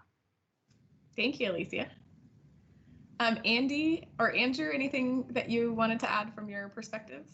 Sure, I can provide a little bit again, my vantage point is sort of across all different organizations. And there's three, I think, trends that we're already going, and the pandemic has accelerated them in terms of access to capital. So one, the diversification of actual fund managers, the diversifying the way we get money out, or the way people can get money, and then really almost diversifying the kinds of capital. So what that means is, one is making sure that communities of color, women, other communities that are, again, often underrepresented in entrepreneurship, those folks are not just receiving funds, but they're actually the ones doing the investing. So we're doing some work through a program, Capital Access Lab at the Kauffman Foundation, to actually work with Living Cities, which is a national coalition of foundations, to diversify the pipeline for fund managers, the folks raising and deploying that capital into particularly tech startups, venture capitals mostly into those type of high growth tech startups. The second thing, and the second trend I think we're seeing, is looking at the increasing the amount of capital in different ways. So one thing we saw with the PPP loan is the first round kind of ignored the CDFIs, the local community institutions that do investing. More money was made available. There's actually special periods that allowed those organizations to help entrepreneurs in their communities get invested or get money from the PPP loan program. We're seeing a more diverse set of people getting funds this time around. We'll see how that all plays out when it's all said and done. We're sort of in the middle of it right now, but again, being more thoughtful and getting money to more local communities. I think the phrase there was like financial institutions that are more sort of culturally aware with the communities that they're working in. So the power of those CDFIs, I think back to the federal policy recommendation, is to continue to find ways to support local funders of that nature in communities that can make those direct, whether they're whether they're debt or equity-based investments. And then we're seeing this whole month, it sort of has been pretty quiet, but the SEC changed some rules that allows equity crowdfunding. I'm sort of the banner Twitter headline is that Arlen Hamilton and Backstage Capital raised $5 million in like a week to invest in entrepreneurs of color. That is changing the game a little bit. Who has access to capital and being able to raise from the crowd.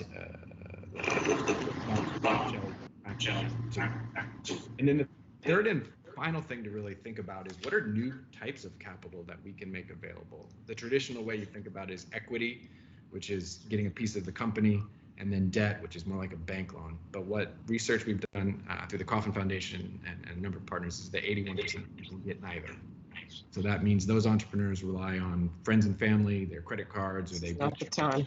This is not the time to mess up.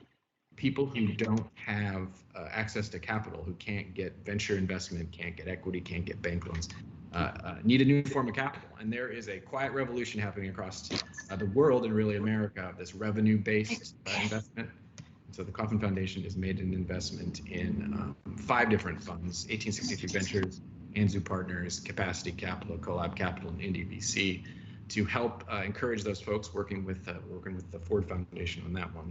The Rockefeller Foundation on that one, to just literally invent new kinds of capital, new kinds of entrepreneurs. And so if anyone's interested in any of that stuff, that's a lot if you're new to capital. But if you capital access line at the Coffin Foundation, you've got a lot of sort of documentation, actually a whole report on access to capital for the entrepreneurs that we're talking about today. Excellent. Thank you, Andy, for mentioning some really important points about just all of the different forms of capital. And also, I'm really glad that you mentioned diversifying fund managers, since that's a major issue that I think we're seeing in the venture capital space. Andrew, did you have anything you wanted to add before we move on to the next question? Yeah, just quickly, thanks, Allison. Just wanted to say, sort of like Jerome at Vets Who Code, we don't provide direct financial support to queer and trans founders, but we do a lot in terms of cultivating the community, the peer network. We tend to be a kind of welcome wagon where an entrepreneur moves to a new city and they're looking for their tribe, and so they come to an event and learn, through the experiences of others, as Sabrina was saying. Andy, you stole my thunder about Arlen Hamilton, out in tech celebrity. Like, we love, getting Arlen in front of our community and having folks see themselves in her. And that's led to some really great conversations. There's also a peer group I want to just shout out quickly called Start Out that provides more kinds of direct resources around entrepreneurship to the LGBTQ community, and they do great work too. Thank you, Andrew. Incredibly important. Brian, over to you for the next question. Great. Well, thanks. I mean, this is just such a wonderful start to this theme here, and this is looking to drill down just a little bit more. This is a question for all. So please just jump in if you want to answer, and we'll keep an eye on the queue. We'll watch for the hands being raised and things like that. But based on your knowledge, what is the current process in applying for government funding, contracts, or grants, and what specific federal or state government agencies are the most active in these areas? Are there some models for success, et cetera? I think I see a number of hands here. I hope I'm going in the right order here, but I think Jerome, did you put your hand up first? Negative. I didn't have my hand up at all. Oh, must be an old hand. I think I see one for you. How about Shelley? Yeah, the current process for applying for government funds is first you have to get registered in SAM. Then you have to get registered maybe in another platform that's local. And then the SAM process is you being approved there. And then from there, you have to do another process. And they did try to streamline it a little bit. So there's like a twofold, like a 2-platform process, but there's some questions on the process where even I'm smart, right? Like I think most people are, and even I looked at it and was like, wait, what? So I think if you don't have like a legal team, if you don't have, access to people who know the language, I think there is a language divide in between philanthropy and entrepreneurs, in between the government and entrepreneurs. I think maybe somewhere, someone in the government system is thinking this is a great way to help people get access to capital, and we're all out here thinking, wait, what? So the system that you have to go through, that's the first layer, right? Of just like, and that takes a few days, and the language divide gets weird about how to get into the system. Then there is the actual there is the actual like reading through the RFP, or there, like there's just a lack of accessibility. That's what I'll say. There's a lack of accessibility. I don't even know that the majority of these platforms can be screen read, or are built for today's entrepreneur in the way we move. I think the SBA is kind of a go-to entity. You have SBIR, SBIC, like these are also like available capital. CDFI is a pretty go-to. I think though, and I'd be interested to see some reports on this. It feels like entrepreneurs are starting to go to accelerators and incubators more than they're starting to go to your local SBA or go for the SCORE mentor who may or may not look like them or understand them. The days of asking for a 20-page business plan for you to get a grant, or for a loan, that's still the rule. Like the 20-page old school executive summary, long drawn out business plan is still the rule. And a lot of times, like founders, that learning curve and sitting through that, people are just not doing it as much. So I'd be interested to see some reports on like the rate of funding and who is being funded, like age group wise, like who is the SBA and the government procurement services actually reaching in terms of ideas. I'm not so sure that it would be the majority of the kind of modern new age tech founders who are out here, who are agile, moving fast, pivoting quickly, and updating their products and services to serve true markets. Great, thank you. Sabrina? I just wanted to, I'm a church girl, so I wanted to amen Shelley right quick.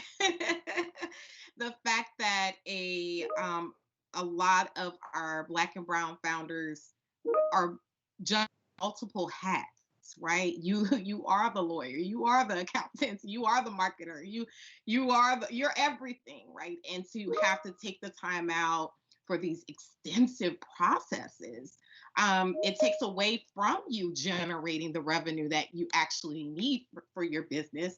And then thinking about the reporting process. And this is not just for federal funds, this can be for some foundations as well. The reporting process is so extensive that I believe that a lot of the reason why our founders are going to these accelerator programs, it's not so time intensive, right? I need money now. I need it quickly. I have bills due. I have things that are happening, and I don't have the time to invest in these long processes, as well as the time that it'll take to get the money in your coffers. And so I just wanted to take some time to amen to that. As a solopreneur myself, I have to be very mindful about what direction I'm going in when it comes to how I'm spending my time and what funds I'm going after. So thank you, Shelley, for saying that. If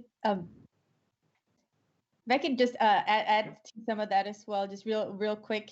I definitely see it specifically looking at the role of locally, like the local governments, their responsibility in making this accessible and having it be to the points that Shelley brought up earlier. I think that during the pandemic here, I was here in Oakland, I support the work that's been done in raising the awareness of the PPE loans, but aggregating a bunch of links and putting it up on a website is not going to get folks to fill it out. A lot of the CBOs and the nonprofit organizations, these Tank Inc. organizations, were the ones that were hosting, more socially distanced pop-ups, or were being able to provide more resources in different languages, and being able to also just let people know. There was flyers. I mean, it was just an intense type of thing when I was trying to just even have a set of group of people to let them know what was happening. They were like, you have to go out into Fruitvale. There are so many other businesses that are just also in the informal economy, right? And that varies across as well. Different ecosystems have different demographics, but also at least here in Oakland, we have a large population of immigrants and also mixed status families. And so a lot of them have informal economy businesses, but now they could also are starting to leverage tech in doing in different manners. And so I definitely think that I would like to see much more holding our own cities more accountable. And if we're not seeing it, this is like a pitch to the folks here to run for office and start getting involved in your local policy work as well, because a lot of these resources, a lot of the times, are great at the federal. Maybe they get stuck at the state level, but how do we know that it's actually getting to the local level? And if it wasn't for a lot of these tech orgs going above and beyond, the Tank Inc. organizations, ecosystems builders going above and beyond, a lot of our communities that need it the most won't get the information, and they won't even have the opportunity to apply. And so I just want to make sure that that's a learning that we've saw. And the data is all there, right, in the PP. Let's not do it again. And so let's make sure that we're definitely starting to hold our cities more accountable, our states, and then informing for more national policy as well.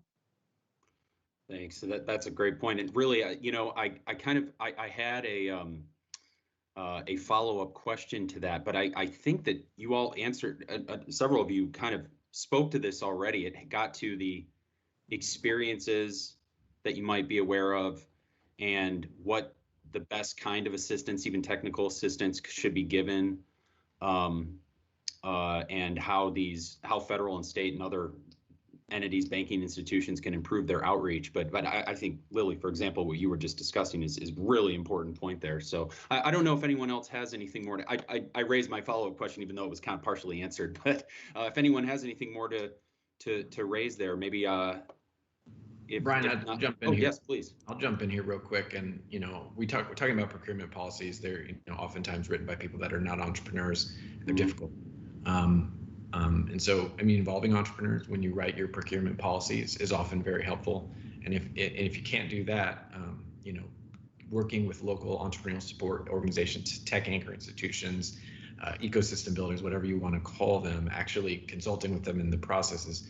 Because in some cases, simple things like seemingly simple things like having to get a form signed can be incredibly complex. And while entrepreneurs are willing to do the work, if they're confused or it's not clear, then it's very difficult for them to do that. But if you can also, work with local entrepreneurial support organizations, or even with the SBDCs, which are funded by the federal government to help entrepreneurs, if you can work with your local SBDCs to help to train them, to help the entrepreneurs navigate processes.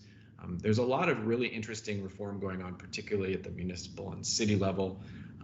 An organization that we work very closely is the National League of Cities, and they have a number of programs. If you're a city leader, or a city council member, or you run a department at a city, really a state level, that can sort of give you some best practices on thinking about entrepreneurs and what the impact of even a simple extra step may be on a small business who your contract could be the make or break of their career. The other piece I just highlight and be interesting to hear if anybody has any take on this. I know the whispers, well, not whispers because it's on the front page of the paper today, but that this potential infrastructure, $3 trillion infrastructure bill will certainly involve federal procurement and federal money.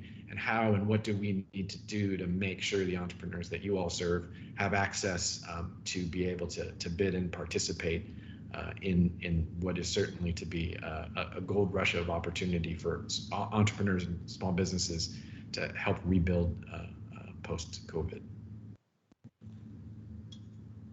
Key opportunity raised. Anyone have any further thoughts there on what Andy was raising? That bill hasn't been written entirely, so talking to the FCC here. So here's your chance to make sure we get that written properly and smartly. What did we learn from the PPP program and other programs that we need to think about as we're building that infrastructure bill out as a country? I would only just add a couple of comments to Andy's thought. Listen, $3 trillion. I'm not sure where we land on that package. I don't think we've got a lot of fiscal space left to entertain that, but we'll see. I'm not a political guru. I think, though, in the meantime, what this conversation should inspire local leaders to do is to reframe how you think about your role in encouraging entrepreneurial growth and development in your ecosystem. You have a lot of autonomy and decision and power over your own systems to make a difference. That can happen in spite of having a $3 trillion opportunity pass. Listen, right north of us, Canada, they have some inspirational initiatives, investments in entrepreneurs that we just need to begin to replicate at the scale that matches our budget and our pockets. It will and does make a difference for people who can create jobs out beyond just the founding jobs that tech founders and non-tech founders create.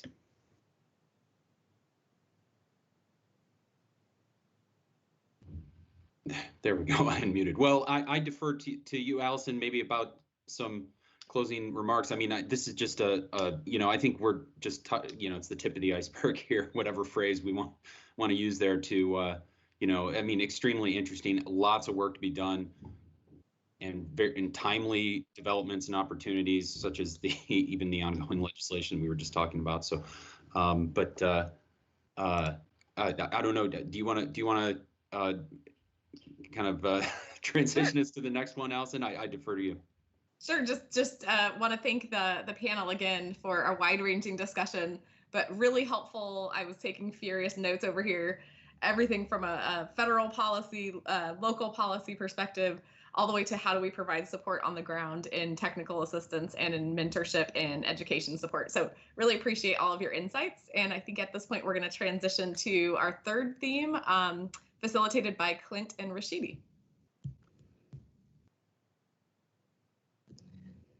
Well, thank you for that. Thank you for that kind introduction and that flawless transition. My name is Clint Odom. I'm the Vice President of Strategic Alliances and External Affairs at T-Mobile, the nation's most aggressive and successful deployer of 5G technology, at least in the wireless space. And I want to introduce my co-moderator, Rashidi. Rashidi? Hello, everyone. Good afternoon, good morning, depending on where your time zone is. I'm Rashidi Hendricks, the CEO of Metallic Entertainment and a member of this committee. I'm very excited to be here and looking forward to continuing this amazing dialogue. Just as a housekeeping for anybody who's here, who's just joining, please, if you have questions, you can email those questions to livequestions@fcc.gov. And also remember to hashtag FCC startups just as you're posting and doing things. Looking forward to this amazing conversation. I'll turn it back over to Clint so we can jump in and get started. Thank you. I've already gotten one note asking if we are the Desus and Mero moderators of this panel. I don't think so. We're here today to talk about the range of emerging tech industries for new businesses, including opportunities and challenges, and how MWS Tech Entrepreneurship Support Organizations might serve as conduits to support small tech founders, including those owned by women, minorities, and other diverse entrepreneurs. So why don't we kick it off with our first question. I was blown away to hear from Makeda about the number of Black firms and the kinds of businesses that they were engaged in, including artificial intelligence. I'll ask this question of the panel, and please feel free to jump in. What are some of the new emerging tech spaces that your organization can help founders to grow in? I see, Shelley, is your hand up from the last time, or are you the first hand up? My hand is up from the last time, but I'll answer that. How are we helping them grow? Yes. So again, we focus on capital, capacity, and community. we feel like we want to, these are the keys to how people are successful in entrepreneurship for Black and Brown founders specifically. And so through capital, we have the pitch competition, which delivers low barrier access to capital. And then for capacity, we have our fellowship, which is the 9-month fellowship that comes with a 10K stipend. That fellowship is significant because it's a each one teach one to fund one kind of model. So the way the fellowship works is they enter into a 9-month program, but as experiential learning, they actually create the competition on the ground. So 3 to 6 founders go into the fellowship. They have the opportunity to create a local BGV style pitch competition, which then brings in 8 founders and gets them funded. Right. So now we're showing them firsthand how the ecosystem build. Throughout the leadership development process of the fellowship, they're learning how to connect to their local ecosystem. Then they actually themselves help their local community get funded, right? So we're like continuing the next layer of ecosystem builders and saying like, hey, here's how you connect to your local market, and then here's how you create something that can create access to capital for people in your local market. And then after that, they go through a 6-month accelerator program called Jetpack for Entrepreneurs, and for the people who are funded. And that is catered to specifically Black and Brown women founders in the way that they run their businesses. So, I mean, we look at it as providing this kind of holistic support. We also have alongside of us Black Men Ventures that is launching, and we'll be following our exact same blueprint. And so we're looking at how do we raise the entire family up, right? Like, how do we raise up a generation of people? And like, how can we do that with really strong partnerships with other people, not just us by ourselves? But Lily brought it up earlier. Like, when we are collaborating across various ecosystems, we end up raising up an entire generation. One of those examples is I worked with Lily in the Kapoor Center when they started the Tech Done Right to do a competition, like a BGV style competition, where one of the people who were funded, Kai Fraser, who has a VR technology, XR, where she called Kai XR, where she takes children on field trips using technology, using VR. Well, she was funded by Tech Done Right. I had the opportunity to coach her.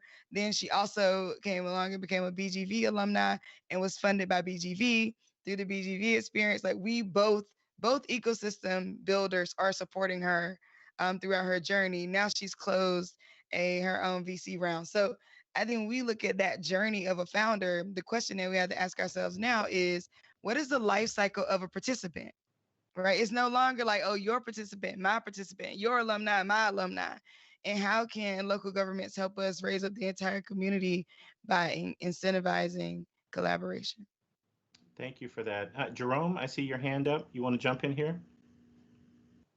Roger that. I think on our end, what we really focus on helping people with the emerging technologies is showing them not just the how, but the what, right? So when we're talking from like small business owners and their idea of how to, building products, they might be on a more antiquated thought process from something from 2004 to 2015.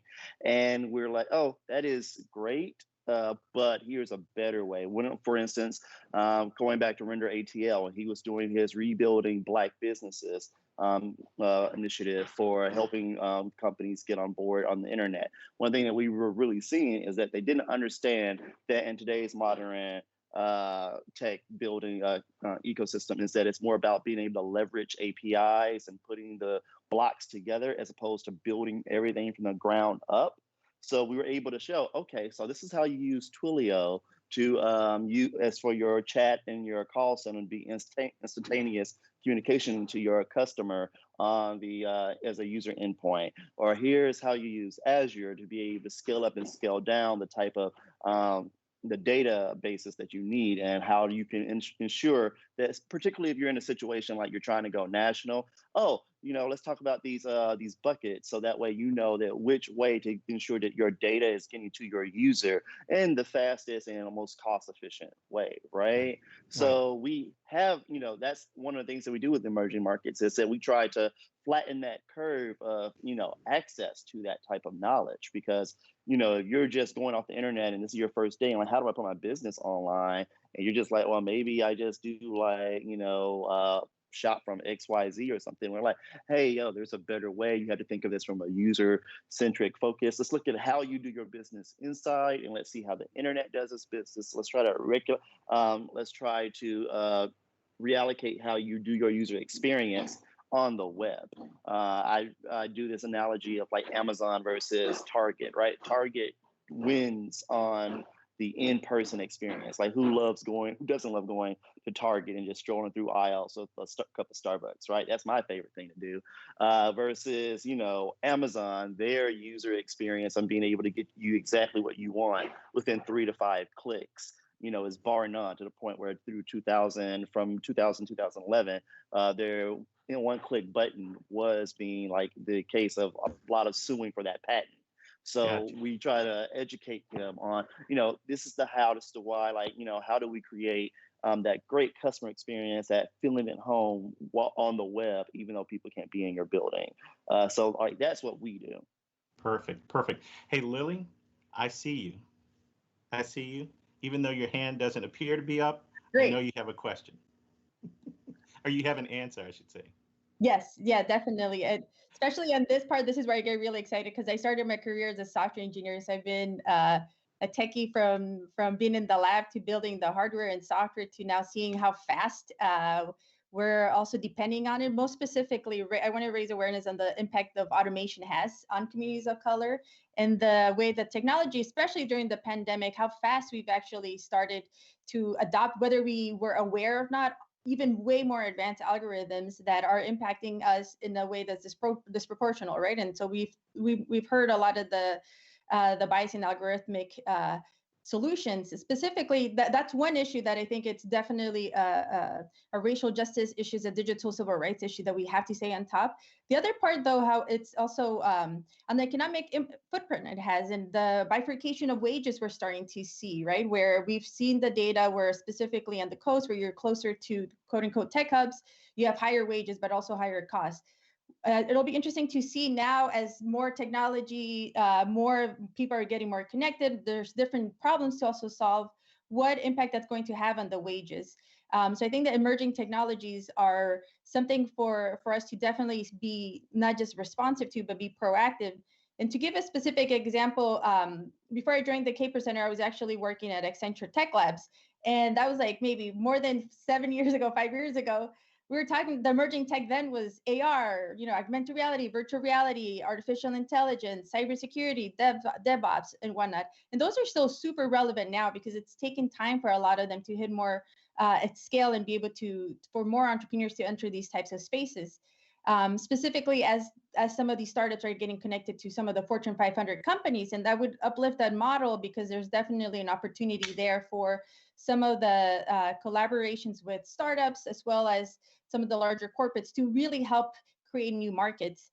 But more specifically, the part that gets me even more excited is that as we start to see all these, as starting a company has become easier than it's been in the past, right? The technologies that I used to do much more manually, now I can do it much more automated. And so it creates a different lens of what types of problems we can solve. And specifically for me, being able to see a bunch of technologists of color who are leading with their lived journey, where they're culturally relevant and proud of who they are. They're really bringing everything to the table and using their culture to solve some of the largest problems that we're facing with much more innovation and in a way that's relevant to the community. And so I'm really excited about how culturally relevant products, the products themselves, how they impact our communities, how they're being marketed, what impact that will have specifically as we start to see in more of these emerging trends. But I actually will say that culture will eat software. So there's a saying that software eats hardware in the Valley, where I'm saying that culture will eat software, because I definitely believe in the culturally relevant solutions are really the innovation forward. Awesome. Makeda, I want to get to you, and then Andy to follow. And I want to say Rashidi and I are probably going to push you a little bit on time because we're nearing the end of time. And I want to make sure people who have questions can ask them, and we can get to the $1 million question, which I've got in my back pocket and ready to ask here shortly. Why don't we go to you, Makeda? Man, don't ask me the $1 million question. No. This one isn't it. It's coming to you though. I just want to say, listen, of the 8,300 tech businesses I mentioned earlier, that's less than 0.5% of the 2 million Black-owned businesses in this country. So how do we get incentivized, to your question, Clint, either some of those 2 million to shift it out of low productivity sectors and into these higher quality, higher productivity emerging sectors, like clean tech, 3D printing, which has really dramatically reduced the scale of manufacturing and reduced the barriers to entry. We need strategic investments to incentivize, that entry. So I want to go way back in the past to DARPA. Where did Siri come from? Strategic, large-scale, sustained investments over time in building that AI, that set of AI knowledge that now is ubiquitous, and we continue to build on top of it. That did not come from 1 or 2 or 3, entrepreneurs somehow trying to, figure out over space and time to match those ideas. That came from the federal government playing a strategic role, a patient role in investing over time, because we knew and understood the value of that investment. We need that to happen now. So I want to see DARPA say in its next report, here are the planned investments that we are going to make in HBCU-anchored AI scientists, HBCU-anchored roboticists, and those coming out of Native American serving institutions, because they're going to ask and answer the questions that matter most to them. So, for example, how can we crowdsource, different designs that probably help us to overcome the 5G limitations that have us stuck in this big digital divide?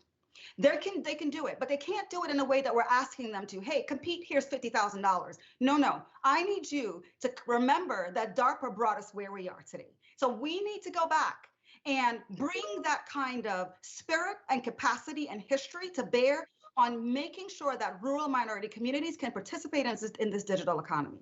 Great. Andy, I'm going to give you 30 seconds to knock this one out, unless you tell me I don't know. It can't be done in 30 seconds. Is all I'm going to say. I think building on that, that was powerful. I sort of forgot what I was going to say. You got me going there.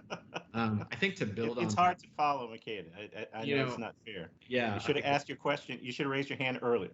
Yes, that's right. The building on what was just shared, I would say the opportunity of innovation happens in dense networks, but if you don't have access to those networks, you can't really be an innovator, because you need to collaborate and connect. And so thinking about our young people and building on what Makeda just shared is looking at how do we get more students of color, young folks, folks from rural communities, indigenous communities, et cetera, into these networks. There's a couple of programs out there that we support.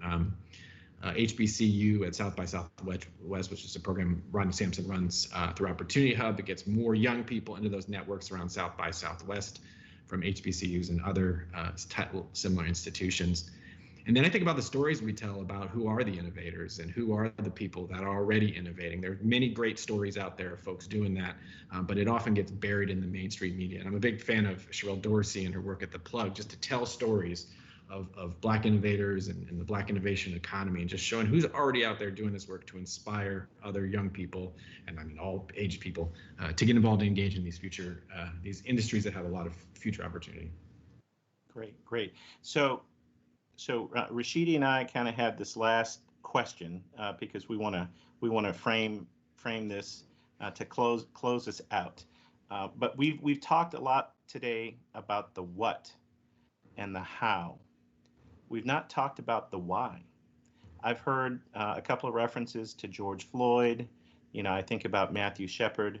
I think about the 6 Asian women who were killed in the Atlanta region recently.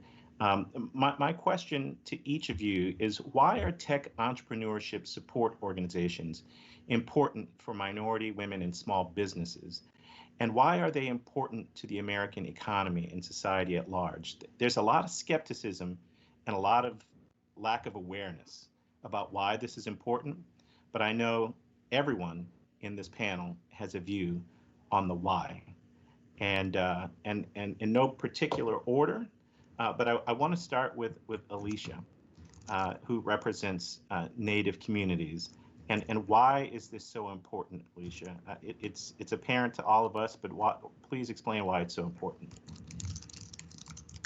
Thank you, Clint. As I mentioned before, just the pandemic really revealing the inequities for our tribal communities and the digital divide that exists, and how do we even get to a point where we can participate in the digital economy in a way that everyone else does. I think for us, for centuries, we've been trying to work within and around systems that just were not built for us or for our communities, to be quite honest. And so, just being able to have the infrastructure to get to that point would be huge for us. Even just, to your point around this last year and the movement for racial justice, gender justice, like all these conversations that I think have caused, well, for tribal communities, we face a lot of historical trauma, and a lot of this has opened some of those wounds, but it's been necessary for healing because we haven't been heard.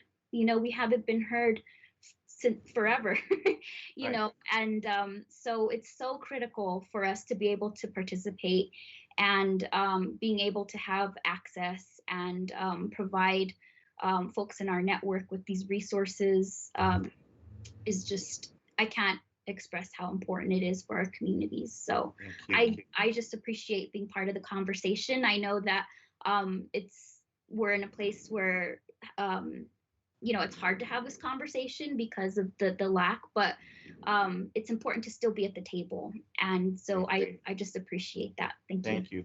Shelley, I know you're under time constraints. I want to get to you, and then my homegirl Sabrina next. Thank you so much. This question is one of those that I think I probably get the most frustrated about.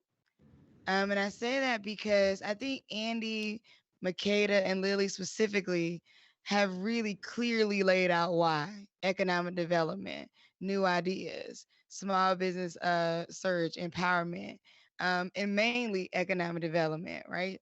Um, but it's interesting to me throughout the course of these conversations, when I'm fundraising, when I'm in different government roundtables, that this has to be a thought, right? Like, yes, why the murder of George Floyd, right? Well, oh my God, why? I didn't know that people. What? I mean, I call it the awakening. Like that time frame was like an awakening where people were waking up to realities that, in my opinion, they just weren't ready to face.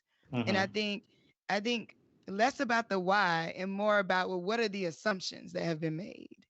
Like, there's a lot of assumptions out there that have been made. Like, somebody's handling that. Oh, that person got killed by the police. They must have done something.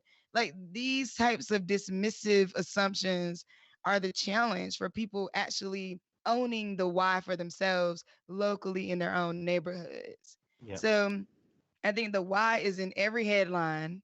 The why is in every research, the research papers that come out. The why is on the reports that people reveal. The why is kind of all over the place, but somehow still not in people's faces enough for them to make a move.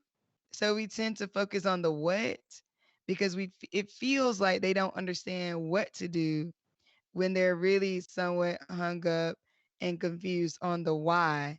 And then the ecosystem builders are like, why don't they understand the why yet? Yeah. I'm confused often by the fact that we can justify and understand why we need to send cars to Mars or why we need to build on the moon, but we can't understand why we need equity in tech. We can't understand why we need tech anchor institutions. Right. You know, No, so I'm going I to say get that it. the why is apparent, and I'm going to ask all of the institutions out there, local government entities, to really visit themselves and think deeper about their actions if they're still puzzled on the why. We call that the hypocrisy of the hypocrisy. There you go. Sabrina, you want to weigh in here? Are you on mute? Yeah, maybe on mute. There you go. You went right back on mute. Can we get her unmuted? Okay. I'm still not hearing you. We're gonna figure this out, Sabrina. Why don't we go to Andrew? I want to pull you into this conversation because the group that you represent, has an important voice here. You get it, and I'd like to give you a chance to say it directly to the audience. Thanks. Yeah, I think this is incredibly important, right, for the LGBTQ community in particular.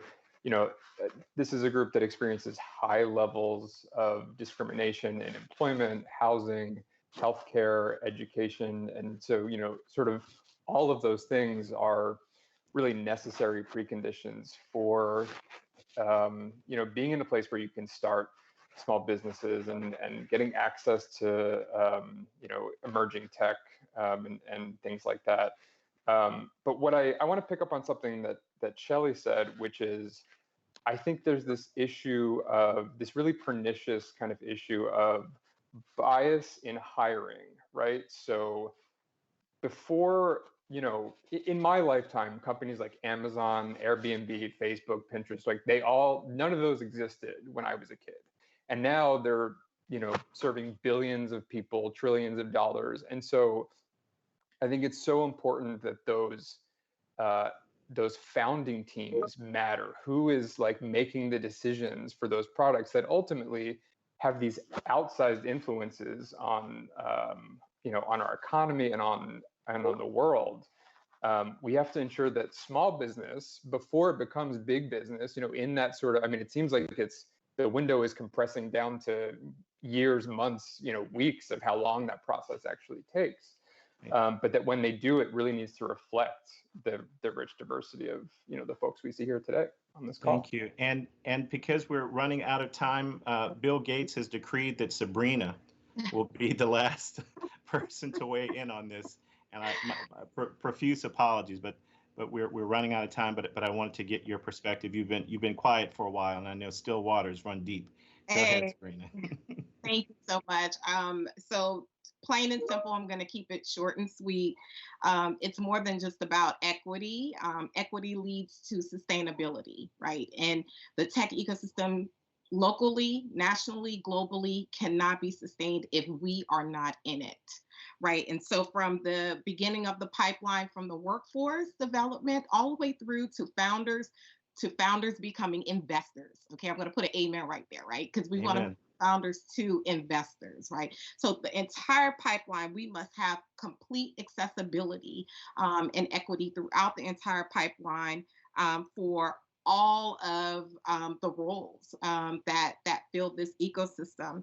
And so the why is also about wealth building, right? And so sustainability means that if we can get workers into tech jobs where they can increase their take-home pay and take care of their families, right? That money that they spend in their communities is poured back into their communities and grows communities, right? So again, sustainability. And beyond the community, we're talking about really connecting everyone throughout the pipeline, whether you're Black, brown, or whatever color that you are. It takes everyone working together and advocating for one another in order for this work to get done, right? And so we can talk about our own networks. My grandmother always says there's a time for you to be separate, and then there's a time to come together. And so what I appreciate most about this space is that we have our own ecosystems that we're working and building on, and then we're coming together to have a conversation about what we can do together. So why sustainability? And we can't have a strong tech ecosystem locally or globally unless everyone is a part of it. Amen. Let the church say amen.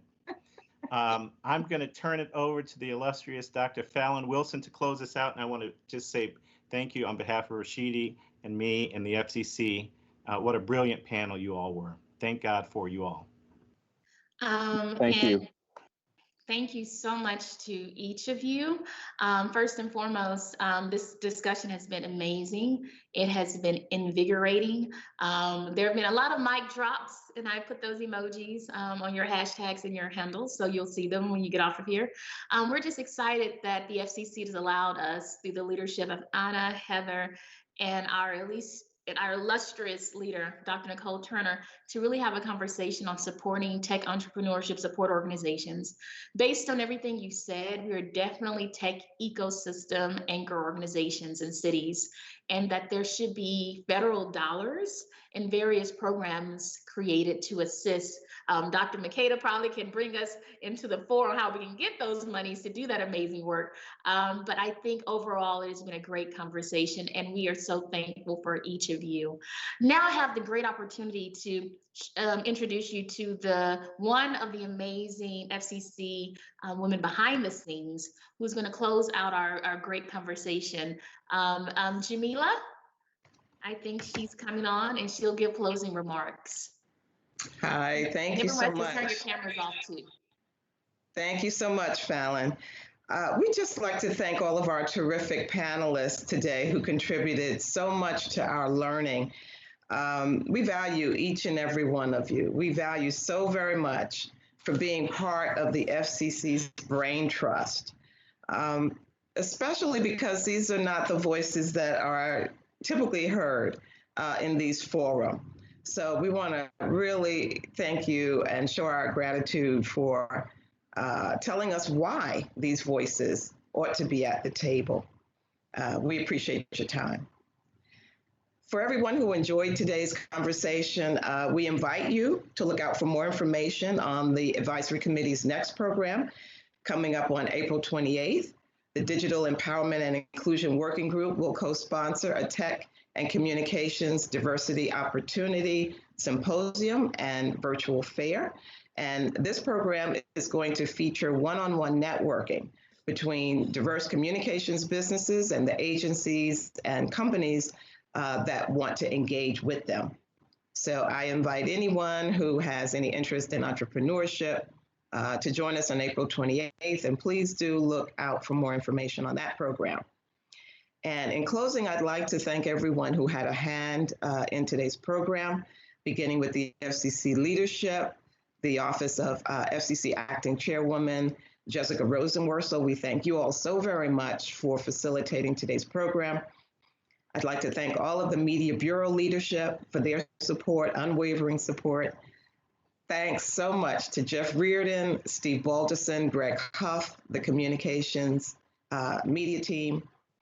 We don't do these sessions without their support. We'd like also to thank Marlene Jackson of the Consumer and Governmental Affairs Bureau for her assistance. We'd like to thank everyone in the Commission's social media team for helping to leverage this event today. Many, many thanks to Brittany Stevenson and her group. We'd like to thank all of the ACDDE leadership who put in tremendous amount of hours and work on these programs. Our chair, Anna Gomez, our vice chair, Heather Gate, and the chair of the Diversity in the Tech Sector Working Group, Dr. Nicole Turner-Lee. Thank you, ladies, very, very much. Of course, the program itself would not have happened without the engagement and the diligence of the Startup Diversity Subgroup, of which Dr. Fallon Wilson is the lead. So we thank you, Dr. Wilson, for your leadership. We thank all of the members who contributed today and who took a part in the program. Additionally, I would like to thank Jamil Kadre and Julie Saulnier. They are part of the Diversity Advisory Committee staff at the FCC. And in particular, I'd like to thank Jamil Kadre, who took on extra responsibility for today's program. And I believe we can see the fruit of her work. It was an excellent program. And kudos to Jamil for all that she did to make it so. So with thanks to everyone, I'd like to turn it over to Anna Gomez for any closing thoughts. Anna?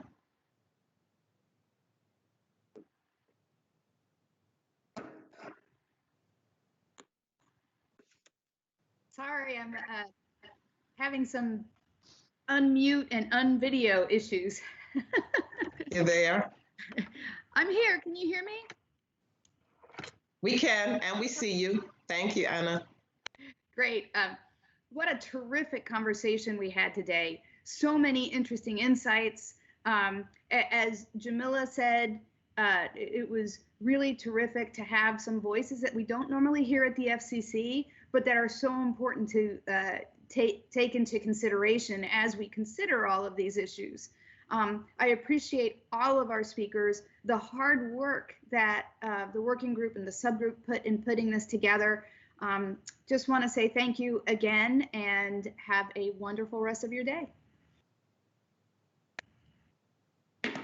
Okay, and